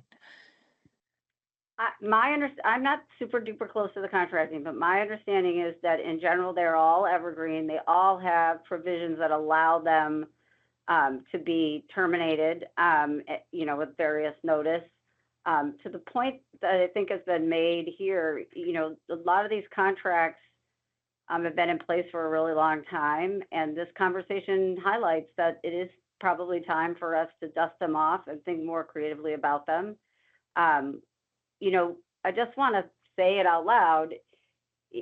Our system, for better or worse, is set up with this very unhelpful dynamic where you've got the payers trying to keep the costs at the lowest possible, rate so that their products are affordable, and the hospitals trying to stay afloat. And that doesn't always lead to, let's, have a robust, very labor intensive, long conversation every single year to make sure we get it correctly. It's sort of attractive to say, this is working good enough, let's not break it. But I think everybody on this call is hearing, the pressure from the board to be thinking about it through the lens of, the charge master and the damage that that's doing for some of the population. And again, I think we're very interested in working with the different critical access hospitals and trying to come up with solutions that work for both of us. But I said this before, and I want to say it again.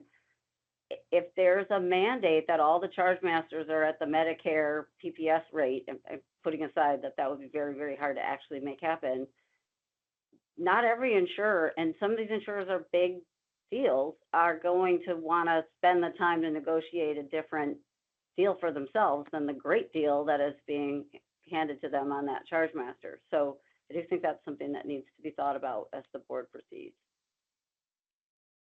And just to follow up with you, I am not sure if you have provisions in contracts that would require a contract to be reopened in the event of a significant change in the charge master, not, a couple percent here and there, but something really significant, either increasing or decreasing. Is that something that would be contained in a normal contract or not?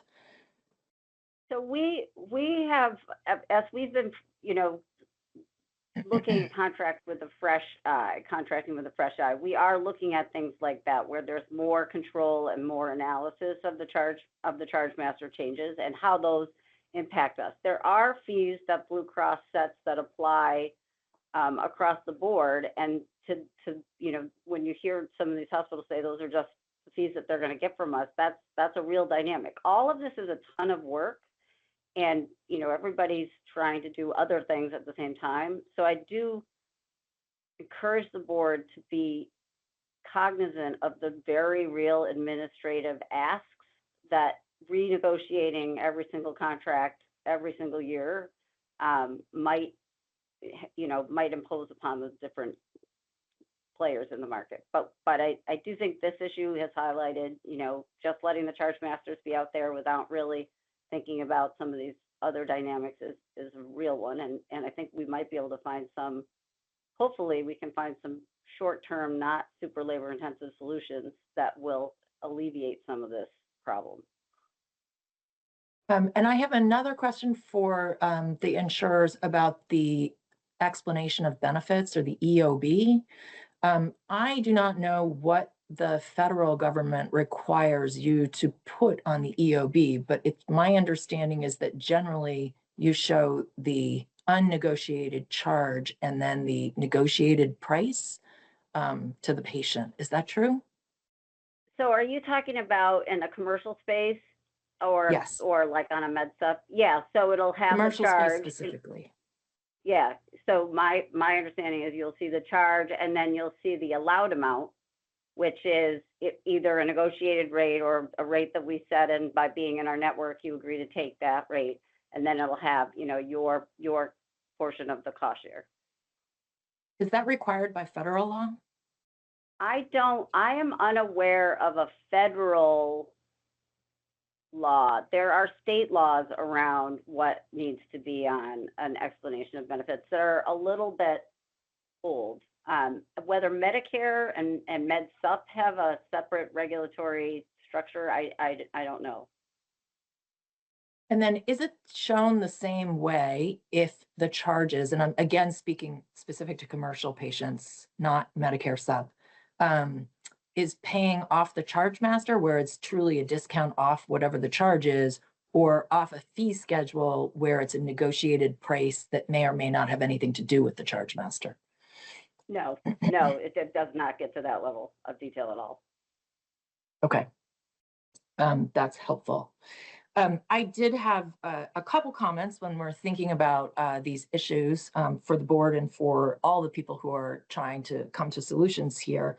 And one is about the sort of continued fallacy that I hear, that if health insurance somehow pays a claim on behalf of a patient, that the patient isn't ultimately paying the bill through premiums. And I think Dr. Merman said that, and I also feel strongly that we can't continue to talk about that in that way, because it's not true. And the second thing, and I really did appreciate Mr. Del Chaco bringing up the compliance risks with state action on this. And I recognize that there are compliance risks, but in other areas of state healthcare policy, Vermont has been willing to take some pretty significant compliance risks if it protects patients. And I'm thinking specifically of silver loading, which is an ongoing issue that may not continue to benefit Vermont and our population, but it was an area where we were willing to take a huge compliance risk with the federal government to ensure that Vermonters were able to draw down additional advanced premium tax credits. And I just want to say that that shouldn't stop us from being creative about solutions, although we certainly need to be mindful of the risks for everyone involved. Anyway, that's all the questions I had for now, so I appreciate the time. Thank you. One comment, Ms. Heinz, on the administrative burden. That is also something we look at in our regulatory processes. We have to evaluate and consider administrative burden. And again, it also relates, though, and it may at times be in conflict with affordability, sustainability, transparency, and all of the other factors. And, here, given that this creates a sustainability risk and actually an access to care risk, it might be something where we need to deal with the administrative burden risk in the best way that we possibly can to solve the problem. I'll turn to Member Holmes. Great, thank you. This has been actually probably one of the best board meetings I can remember. It's such a healthy dialogue. I love this approach to a working group and trying to, problem solve here. I think there's been some great questions, good answers, and a lot of need for more information is sort of where I'm landing. I'm gonna just share some places where I feel like I would need some more information, and then I have a couple of questions for some of the folks on this call. The first is, to me, I need to understand the full impact by hospital. So it'd be really helpful to see. I see that the multiple of the Medicare fee schedule nationally varies from 2x to 11x. It'd be really helpful to actually see that again, the breakdown by hospitals, by critical access hospitals in Vermont. So that would be a helpful piece of information to have as we're trying to figure out and understand this full impact. And also the 4% of cases nationwide where the critical access charge is greater than 5x of Medicare, such that the beneficiary is paying, basically we're subsidizing Medicare and patients are paying 100%. I think it'd be really helpful to know that's 4% nationwide. What is it in Vermont? What are we looking at in Vermont? I think that was on slide 8. Slide 9, and I think Chair Foster alluded to this too, there are states where that the cost sharing percentage is much lower. Alaska, Montana, North Dakota. Is that all driven by charge-master differences, or is there some other policies or action steps that have been taken in those states to protect Medicare beneficiaries? I think we need to understand that, and that's information I'd love to have as we're trying to problem solve here. Elena mentions specific protections in Medicaid, the dual eligibles, lesser than protections that other states have. I would love to understand that as well. Also, I'd love to probe a little bit if there's I understand there might be a federal solution here. Those take time. There might be a state solution. Those take some time, perhaps less time. We're more nimble. But is there a really immediate short-run solution that involves adjusting the financial assistance policies of hospitals for those, Medicare beneficiaries whose cost share exceeds 20% of, we can pick what that number is, but to bring down that cost share through financial assistance. So I would love to explore that. I'd love to understand how much of bad debt and free care is coming from traditional Medicare beneficiaries who are facing some of these enormous cost sharing expectations. So as we're looking at bad debt and free care, what proportion of that by hospital is that related to this particular payment reimbursement? And then how does that tie back to that Medicare fee schedule multiple, right? Those are sort of my big questions. And I'm going to throw those out there and hope that we can get some answers to those. But actually, given that this is a work group and there are a lot of experts in the room, I'm going to pull a professor kind of thing here at this point. I actually have not heard from the CFOs other than Scott. Thank you. Really, but I see that we've got Cheyenne, we've got Scott, we've got Bob and Andre, we've got Jeff, we've got Kata, we've got Stephen on the phone or on the call. I would love to hear individually from each one of you as you've been listening to this conversation, what possible solutions you see that insurers can take, that hospitals can take, Green Mountain Care Board, DFR, legislature, just give us let's do some creative brainstorming. I'd love each individual CFO to respond. And then what action steps you yourself can imagine taking and would commit to taking in the next 2 to 3 weeks, basically to either learn more or explore a possible solution. So I really would, I value the CFOs on this particular call, and I'd love to hear individually from each of you, kind of what you see as possible solutions and what action steps you can commit to in the next couple of weeks. And I think that will help us move this conversation forward to find a solution for Vermont. So I don't know who wants to start, but at least there, I think there's at least 8 of you on this call, 7 or 8 of you. If that's okay. I think if we really want to do a work group, we got to put some possible solutions out there and action steps we can take.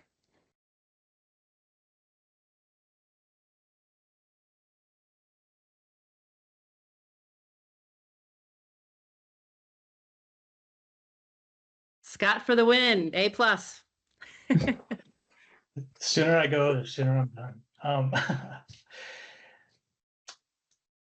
If we can, clear the regulatory compliance concerns, I think the work is around our fees. And, so we don't have to work with the feds on changing how the calculation work, but the work and the discussion on our fees is very similar to what's going on with the fee-for-service hospitals. And it's very in line with the rest of the affordability conversation.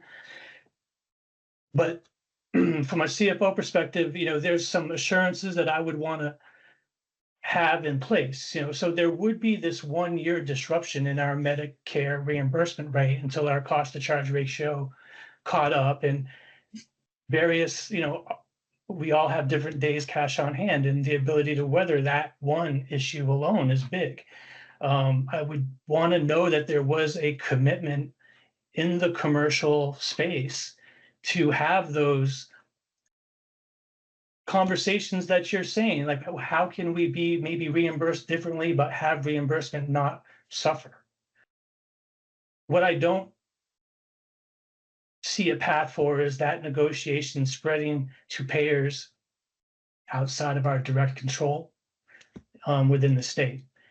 And I don't know how we prevent damage from being done there, as noted by Rebecca, the willingness to renegotiate terms and conditions to keep overall payments level may not be there.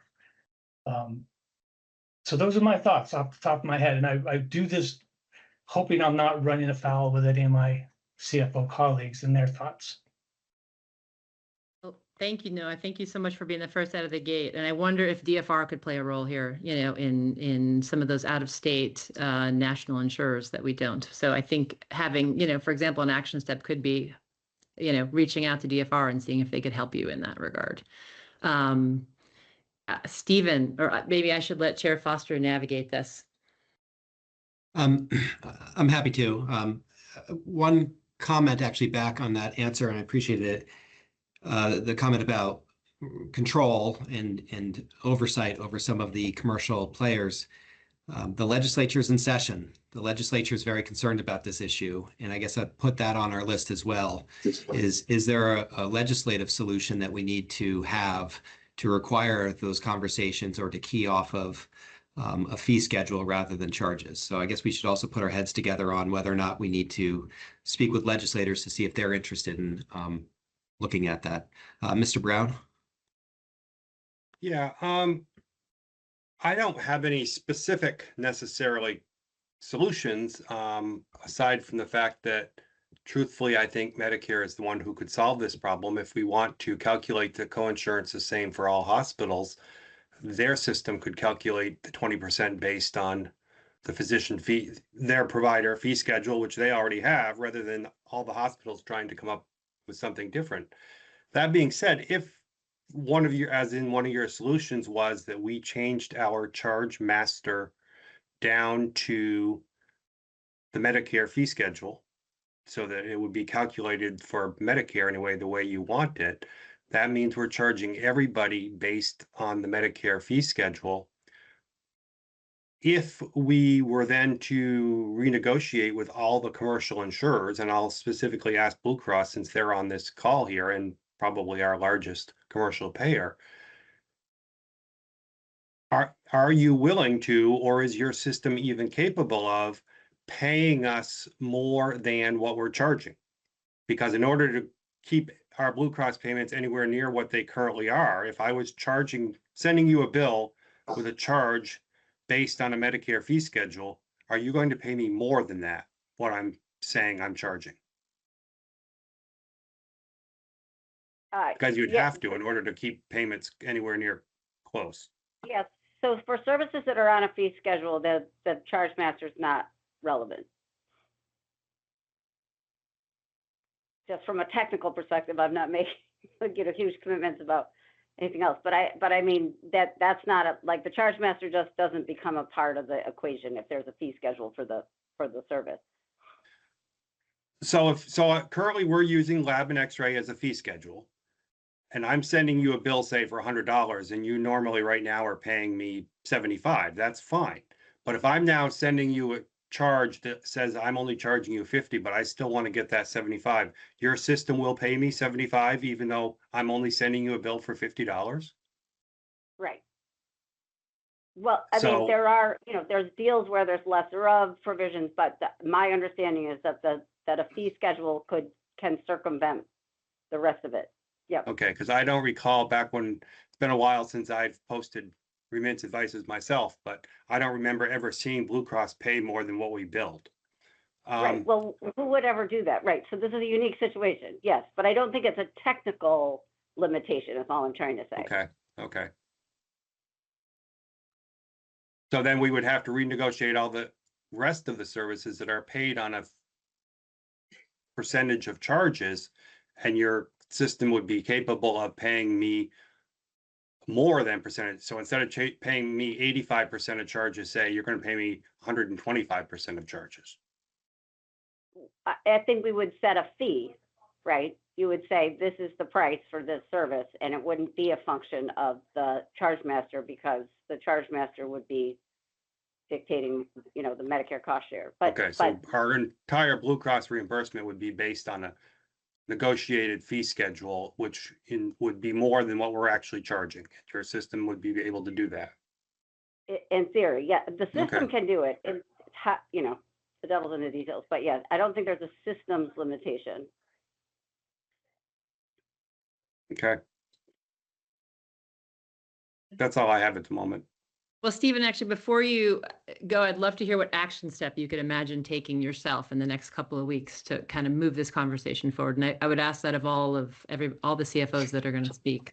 I just want to, what are we doing? What action step can you imagine taking?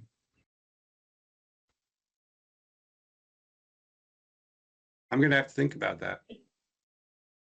Because truly, I mean, we've been talking now for 2 hours, and from what I've heard, there's no reasonable action steps even been suggested. I'm not able to think of a different one.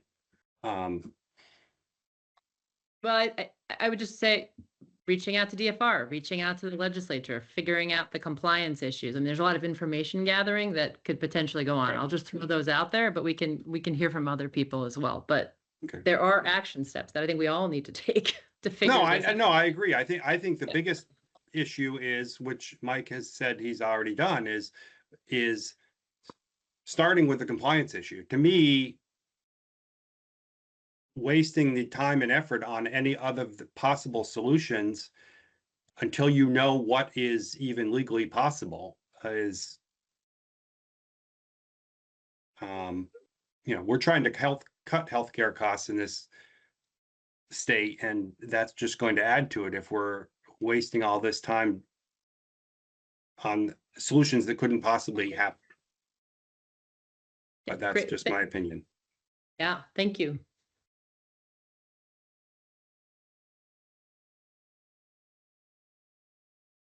Ms. Holland? Yes, thank you. First, I agree with Scott's statement from earlier. Just kind of thinking about the 1-year issue that with the charge master, because that could create, because right now the reimbursements would be limited to the cost to charge ratio set in that prior year. So there'd be a cash flow disruption in the short term for that could cause a huge disruption for all the organizations. It eventually gets settled. It would be in March of the following year. As everybody was talking, I was thinking about how we could enhance the sliding scale as a short-term solution, especially with the legislated mandates of how much already the state has taken action there, very specifically on what % of federal poverty.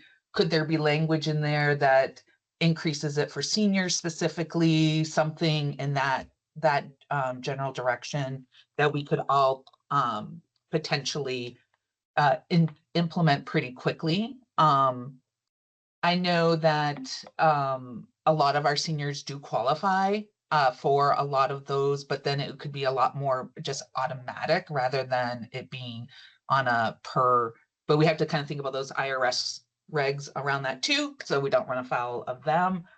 And then at Gifford, we're really interested, and we've talked to Blue Cross, we're really interested in looking at services and where, you know, where do we move more towards a fee schedule, thinking about, or, you know, or some kind of alternative payment.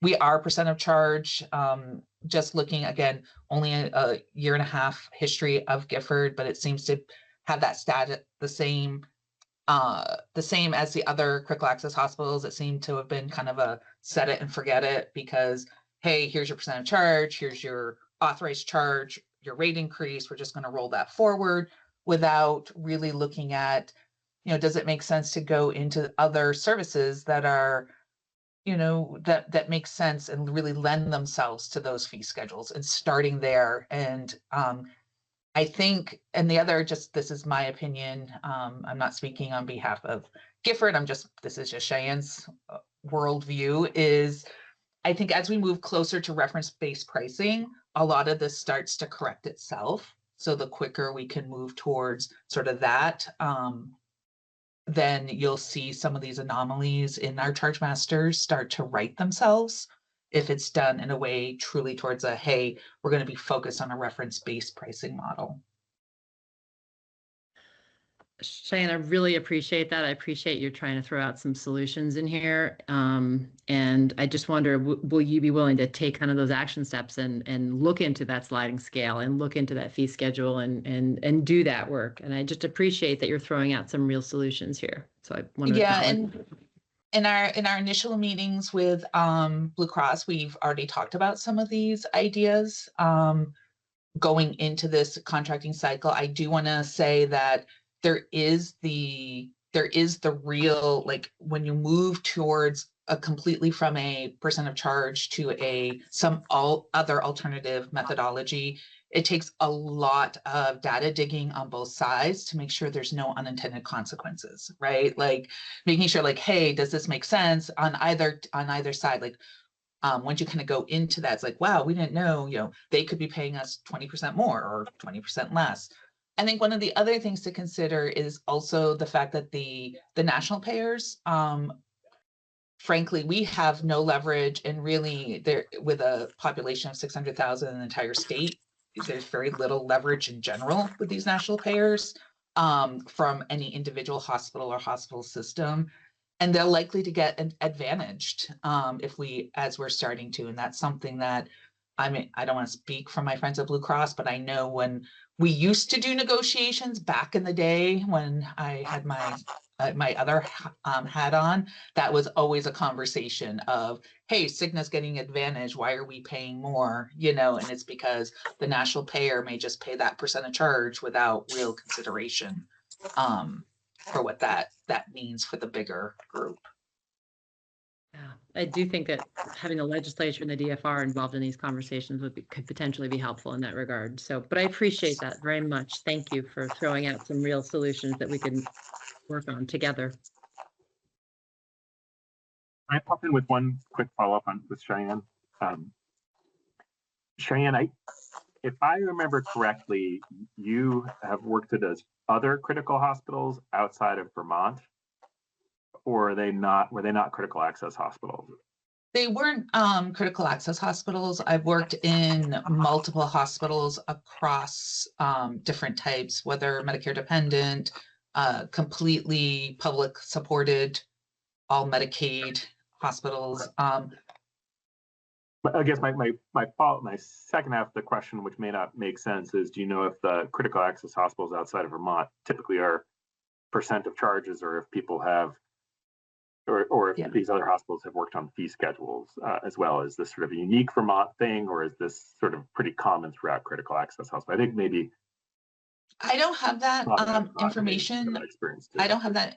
I don't have that information, Dr. Merman, but I do know, like, if Barry Dunn or somebody is on the call, or who does a lot of critical access hospitals, they might have some insight to that. One of the other consulting firms.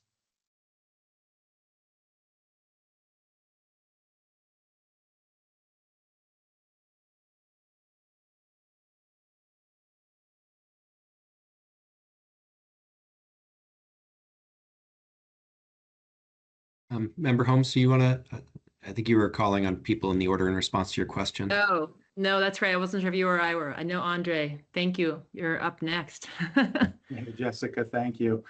Yeah, I agree with everything Scott, Cheyenne, and Stephen have said. You know, I think our biggest hurdle is the compliance piece of it. We do want to be very careful with that. In relation to what Cheyenne talked about with, and what you brought up, our bad debt, changing that, being careful of the compliance issue that Mike Deltreco brought up with trying to manipulate the cost report, because those bad debts for Medicare fall to the cost report and become an allowable expense. So I'm going to call on Bob if he sees anything different as we walk through here, Bob Hersey.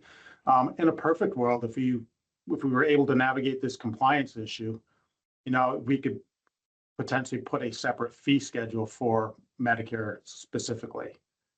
You know, Chair Foster was talking about fee schedule and our charge master. We have one charge master, and as you've heard, if we reduce the pricing for the Medicare charges, it reduces the charges that we have for all the other payers, and that results in a substantial hit to the bottom line.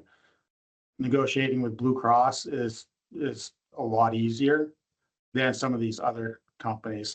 Your question of percentage charge to out of state, Dr. Merman, the fact that we do have some of those contracts with some of the larger payers that are from out of state would lead me to believe that critical access hospitals in other states also get reimbursed percentage charge. It would be very, very interesting to see the cost difference, the cost share difference, as you brought up, Jessica, from here to other states, and what is driving that. Alaska might be a little different because there's a whole Native American or Eskimo setup up there that might play into that reduction. As far as the solutions, I think, you know, the easiest one would be a separate Medicare fee schedule, and it leaves all the other fee schedules or all the other payers aside. Bob, you want to chime in? Thanks, Andre. I'm Bob Hersey, no longer a CFO, but still work part-time for NVRH. No, I didn't have anything else to add to your bad debt comments, Andre, but I guess going a little bit out of turn, one of my thoughts is to look at the reasons why our charges are so high, and just to add on to what others have said regarding the Medicaid reimbursement, and specifically the Medicaid tax and disproportionate shared gap. At NVRH, that's $6.4 million a year. So our tax exceeds our DISH revenue by $6.4 million, which is an amount we have to recoup through higher charges. I looked at the 990 for a hospital across the river from St. Johnsbury in New Hampshire. Their DISH revenue exceeds their provider tax by $620,000. Complete flip. So that is a gap that I think is playing into why our charges are high to begin with, and why the Medicare beneficiaries are paying a higher co-payment amount. So solution, you know, work with our legislators to see if we can close that gap between the tax and the DISH revenue. Other solutions, I agree. Oh, sure, go ahead. Oh, no, go ahead, Bob. Nope, I was done with that topic, so go ahead. Well, I was just wondering if that, and I'm not in the legislature, but if, let's just say, that gap was closed, and we've heard DISH mentioned multiple times, if for some reason there was a pathway to close that DISH, would that be enough incentive to drop the charge master? I mean, it seems like if there's still compliance issues and other things, it may not solve that problem. So I'm curious, DISH keeps being raised, but. I guess my point is, if we didn't have $6.4 million gap to recoup in charges, we could reduce, yes, our charge master by an amount up to 6.4 million potentially. I mean, that's, there's other things to consider, higher costs and everything, but yes, our charge master could in theory be reduced by $6.4 million. Okay. And I hope I didn't say anything that Andre or Sean disagrees with. Looks like Jeff's up. Well, first, I'm going to probably just basically reiterate a lot of what everybody's been saying, but we got to, I feel, understand the Medicare compliance issues because any resolution could be overruled by them. The other thing that I would be cautious with is pulling too many levers at once. A lot of we're talking about is working with the federal payers, the commercial payers. So there's a lot of moving parts, and if we get into this and we're trying to figure out what's going on, and we don't know which lever it was that was pulled, is concerning. The other things that I would love to understand more about ourselves, as well as to supply this onto the Green Mountain Care Board, is making sure that we understand as a critical access what the true impact is to the patient. How much of this outpatient is being paid by them, how much is being offset by the affordable care that we actually give, how much is being offset by the discount if they do prompt pay versus bad debt. And then the other piece is the what it means to the commercial payers picking up the co-insurance. How much of that is the Vermont payers versus the non-Vermont payers? It's the non-Vermont payers that I'm concerned with, because we do have an audience with the Vermont payers to, hey, come back and let's look at negotiations, but I can't go to the national payers and bring them to the tables like I can the Vermont payers. And so those are my thoughts on the issues. Jeff, let me ask you this. What legislation would help you gain leverage with those non-Vermont payers?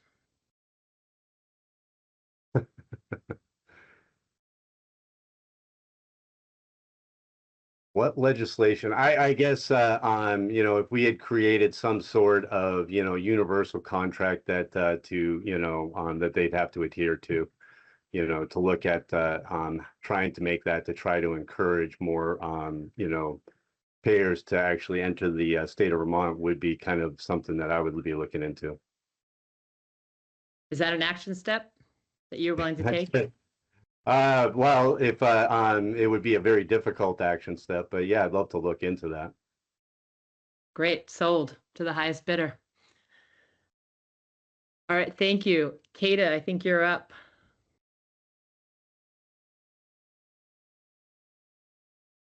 Oh, but I think you're muted. Yes, I am. Sorry about that. I feel like I'm probably restating, or I am restating everything that all the other CFOs have said, including Mike, that for Springfield, obviously the compliance is kind of our number one concern about making any changes. That would be our number one thing to look into first. But as far as changing charges, we, like every other hospital, would have to be made whole on the commercial side of things, because that's a significant impact, or would be for Springfield, as most of our, if not all of our contracts are based on a percentage of charge on the outpatient side. The other concern is on if the charges were changed or decreased, is the impact on our Medicare interim payments, that period of time before the cost report is settled at the end of the year. With Springfield Hospital having the lowest days cash on hand in the state, we're really vulnerable to any cash impact. We can't withstand any ups and downs or any decreases in our cash. So that's a real concern for Springfield. We have seen over the past couple of years a significant increase in our financial assistance, of which about 20% of that financial assistance has been for our Medicare population. So we feel that our financial assistance is helping, the Medicare population. Not to say from Cheyenne's comments that any changes could be made to enhance the financial assistance for seniors. That's definitely a possibility. Probably an unpopular idea, but I'm trying to think out of the box here, and it's probably not a great idea. But is there any kind of mechanism? And I have no idea where the funds would come from, but is there any kind of mechanism to help seniors? And I guess I should say, while this whole compliance thing is figured out, is there any compliance, meaning that, the 20% co-insurance, is still something that we have to abide by? Is there any mechanism to help seniors pay for their supplemental plans, whether at the federal or state level? So I have no idea the answer to that, but that's just something that, came to mind. So I guess those, not really any new ideas, but just wanted to reiterate some of the things that the other CFOs as well as Mike have stated so far.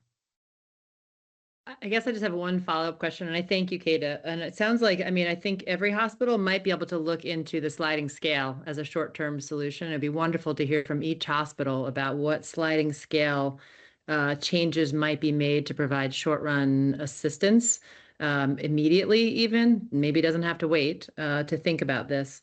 But I would also say I would love to understand how long it's going to take to unpack the compliance question, because that's come up with every hospital, and how quickly can that be answered?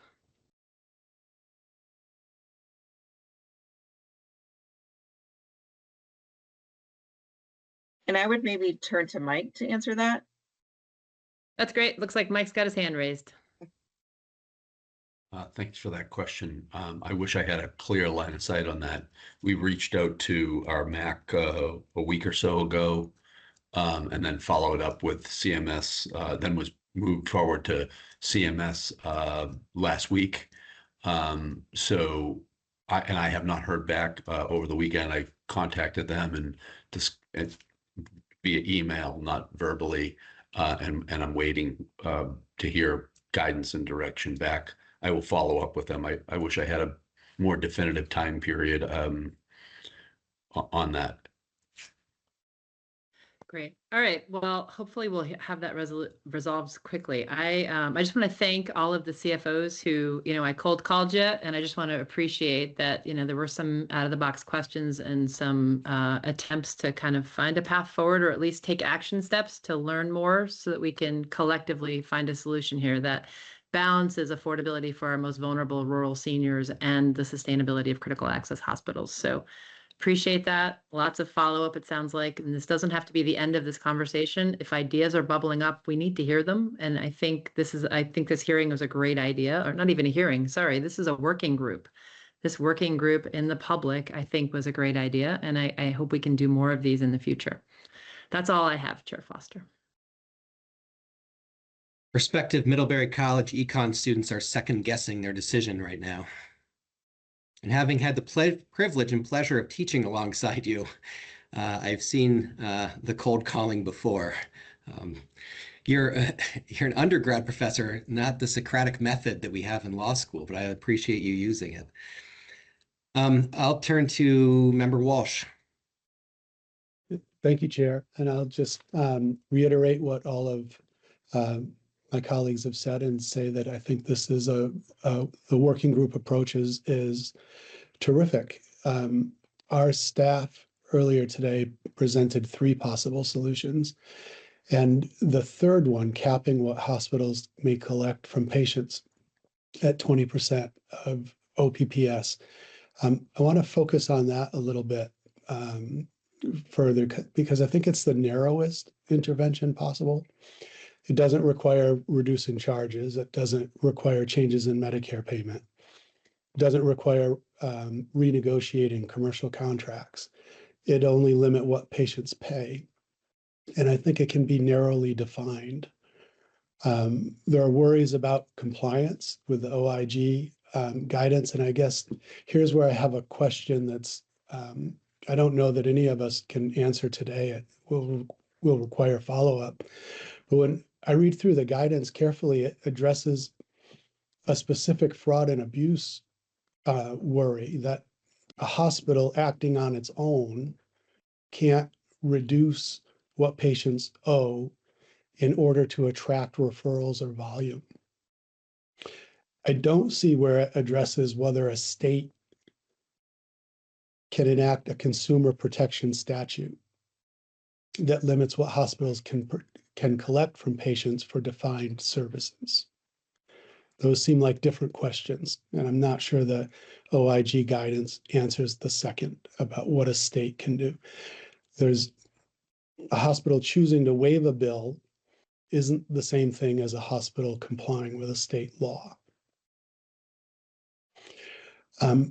So my interest is to see if there's a lawful state level path that could protect Medicare beneficiaries, particularly those without supplemental coverage and who need services where there are very high charges. That approach is more of a scalpel than a hammer. So I think my question for the work group going forward is there a legal distinction between a hospital voluntarily waiving cost sharing, which is what I think OIG talks about, and a state enacting a general law that limits what hospitals can collect? So I think does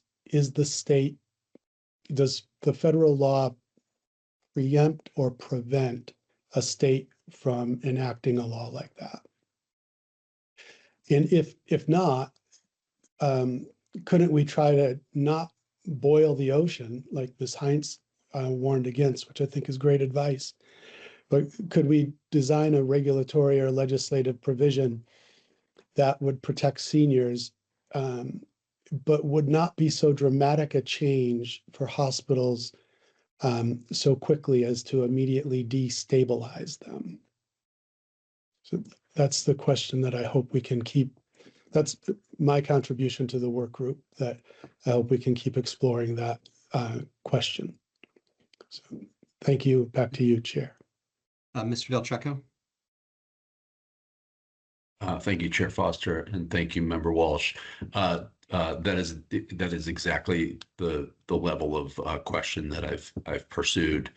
I've shared all of the public comment information, been very transparent with CMS.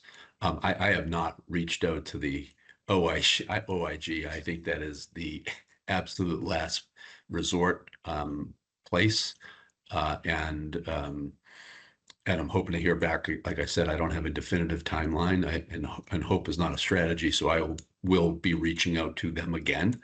And I think the one point of clarification: if a hospital went to 20%, it would be just for Medicare. It would be financially problematic and not as easy as a transition that you may have referenced. So, but that is the line of questioning, just to reiterate. Thank you. Yeah, thank you, sir. I appreciate you being here and working with us on it. And just for my clarification, I believe I had understood the compliance concern, but Mr. Del Trecco, is it primarily OIG guidance around 42 USC 1320 A7B, the anti-kickback statute? Well, in the letter that I sent on the 27th, bear with me. I mean, the one you're referring to today. No, I'm referring to the OIG comment around, Okay, we can take it offline. It's fine. Yeah, thank you. I prosecuted a lot of anti-kickback statute violations in my life, and I still work on anti-kickback issues very often. And the concern is really about arranging or providing remuneration in exchange for driving healthcare services. Yeah, so I think I don't believe that's what I'm referencing. I'm referencing the what we've referenced in the OIG questions regarding certain fraud and abuse, specifically in July 8th of 2024, where they commented on changing charging to improve or increase Medicare funding into the state, and while putting downward pressure or changing the cost sharing requirements. So that's the specific area. And I can follow up as well. Yeah, okay. And, OIG has an advisory opinion process. You can always reach out to OIG for an advisory opinion on things, and then it gives you a safe harbor immunity through the OIG. And I have many high-level contacts from my DOJ days at OIG. Happy to discuss and facilitate that if it's a step that's needed. The OIG advisory process is not always the quickest. Oftentimes, clients don't want to go through the OIG process, and you get advice of counsel, and you can go through that way. All right. Let me turn to the healthcare advocate if they have any questions or comments at this time. They may not be on. I know Mr. Fisher was on, but he may have left. Okay. And with some members of the public here and some health policy experts I see from national sources. So I'll open up to public comment via raise the hand.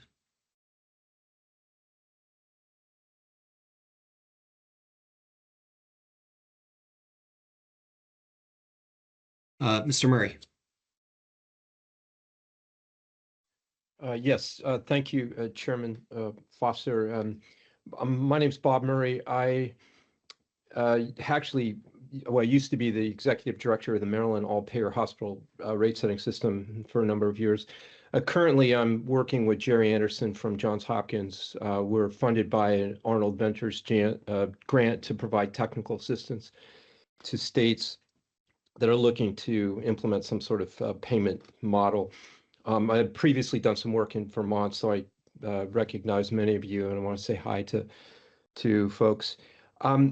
This is an issue I've been following just recently. I wasn't aware of it, but it obviously it creates a great inequity and affordability problem for beneficiaries. You've been all of you have been very elegant and eloquent in describing this issue. I've for a long time been really wondering why it is that hospitals have complete freedom to adjust their charge masters. It seems like it's a counterproductive symptom of our highly fragmented and disjointed healthcare system. And so this issue is probably one that just fell between the cracks over time. But it's one that can be addressed. And I think Vermont has a unique opportunity, given your legislative authority, to adjust rates to address this issue. So beneficiaries have been victimized, but hospitals have been victimized by this as well. The hospitals, as has been pointed out here, you're just merely responding to the rules and the incentives in this very fragmented system. And I think that the Green Mountain Care Board has a unique opportunity nationally to address this issue and try to plug the hole and create a more uniform way of paying and a fair way of paying hospitals. So it's very important to address this issue for the beneficiary. But clearly, as you've discussed, you need to be mindful of the revenue impact, particularly on the rural critical access hospitals. So my overall advice is nothing earth-shattering here. I just wanted to commend you and indicate that I think you have a unique opportunity to address this distortion that exists. That is the charge flexibility that hospitals have to increase their charges. Again, they're just responding to the rules and the incentives, so they're not doing anything untoward. But the Green Mountain Care Board has the opportunity to try to address this fragmentation issue that has resulted in this affordability problem for patients in your state. And I think it's something that Vermont can be a leader on, and it will have implications for other states. I'm doing some work in Washington and Oregon as well. They have many rural critical access hospitals. So just wanted to make those comments, just commend you on this process. I think it's a very collaborative process, which is great. But the board needs to preserve its independence in making its own final judgment on this. And I just wanted to make those comments and go from there. Thank you. Thank you very much, Ms. Murray, for attending and providing your national landscape and perspective to us. It's always valued here at the board. Mr. Costa? Yes, really good to see Bob Murray. When you were executive director for the Maryland Health Services Cost Review Commission, what actions did that commission take to address this problem? Well, there are two, I think, particular circumstances that affect Maryland. One, we didn't have any critical access hospitals in the state. When Maryland started regulating hospitals, the rural, isolated, smaller hospitals fell under the rate setting system of the HSCRC. So this issue did not come up just because of that dynamic. But we also set charges. The HSCRC had the regulatory authority, still does, to set charges, and that influenced what all payers pay. There was a uniform markup from the net payment to charges. They're very closely aligned in Maryland. We just had the advantage of being able to set charges and rates back starting in 1977, when there wasn't this big disparity in pricing and charges across payers. And so overall, we've had the ability through the regulatory system and a collaborative process with hospitals, such as you're going through here, to try to rationalize the reimbursement system and protect patients, but also protect hospitals. So I think you have a similar opportunity here, given your authority, and it just appears that this dynamic that you've created in this work group will allow you to get to a mutually acceptable solution for all parties.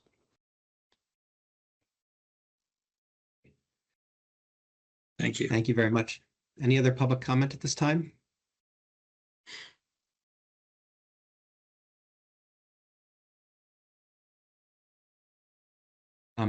Ms. Raymond, MP?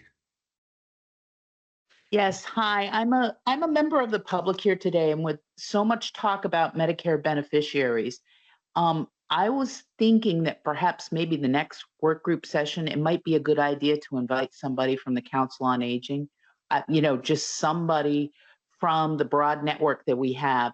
The Healthcare Advocates Office is one piece of that, but I think it would be very good to hear their input on that. And to a great extent, I also worked in the free clinic system for a very long time, helped a lot of patients apply for financial assistance.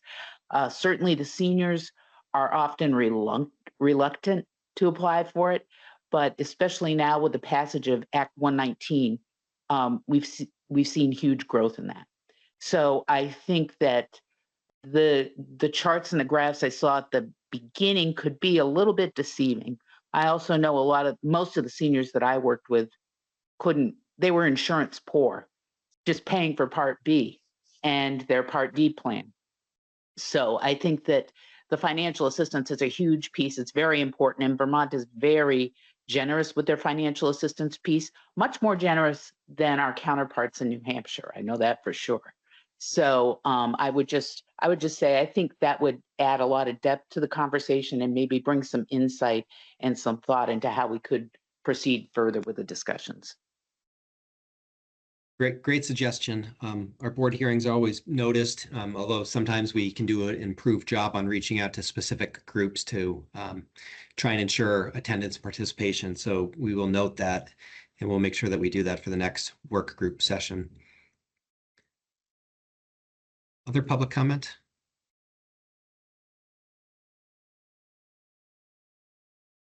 Okay, hearing none, I would ask for the hospitals and VAHS to provide us feedback by tomorrow morning, if possible, on the request for what guidance would need to be and what kind of language would be acceptable to at least note and put on notice that the board will be evaluating this issue.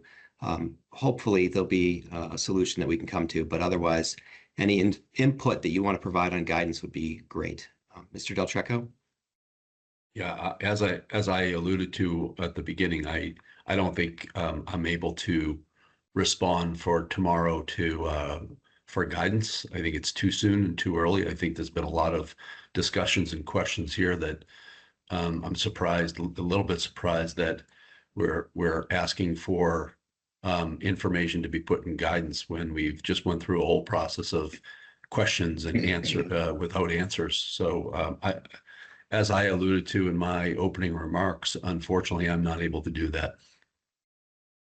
Okay, the opportunity is yours to take it if you'd like it, and it is on the table. We have to vote out guidance by the 31st. This issue's been before the board. It's important. And guidance is just to provide notice on this issue. And if there's particular things that you'd like, we appreciate the feedback. But if not, that is okay. I do want to make sure that you have the opportunity, though. Mr. Del Cecco? Yeah, thank you for that. There are many things that we could consider. And I do have, not because we have had this meeting today, but I do have an executive committee meeting just routinely scheduled, and this will certainly be part of that conversation. I think the things that I would think of out of the gate, one would be, how do we want to respond as this work group to the compliance issues that have been raised? Secondly, how do we want to put in guidance solutions for our underfunding of Medicaid and DSH payments? I think those are areas that are really important. And then moving forward, some critical or other things that came into light today are around how can we more positively put out the work that we're required to do around transparency. So those would be the things that I would be speaking to Chair Foster.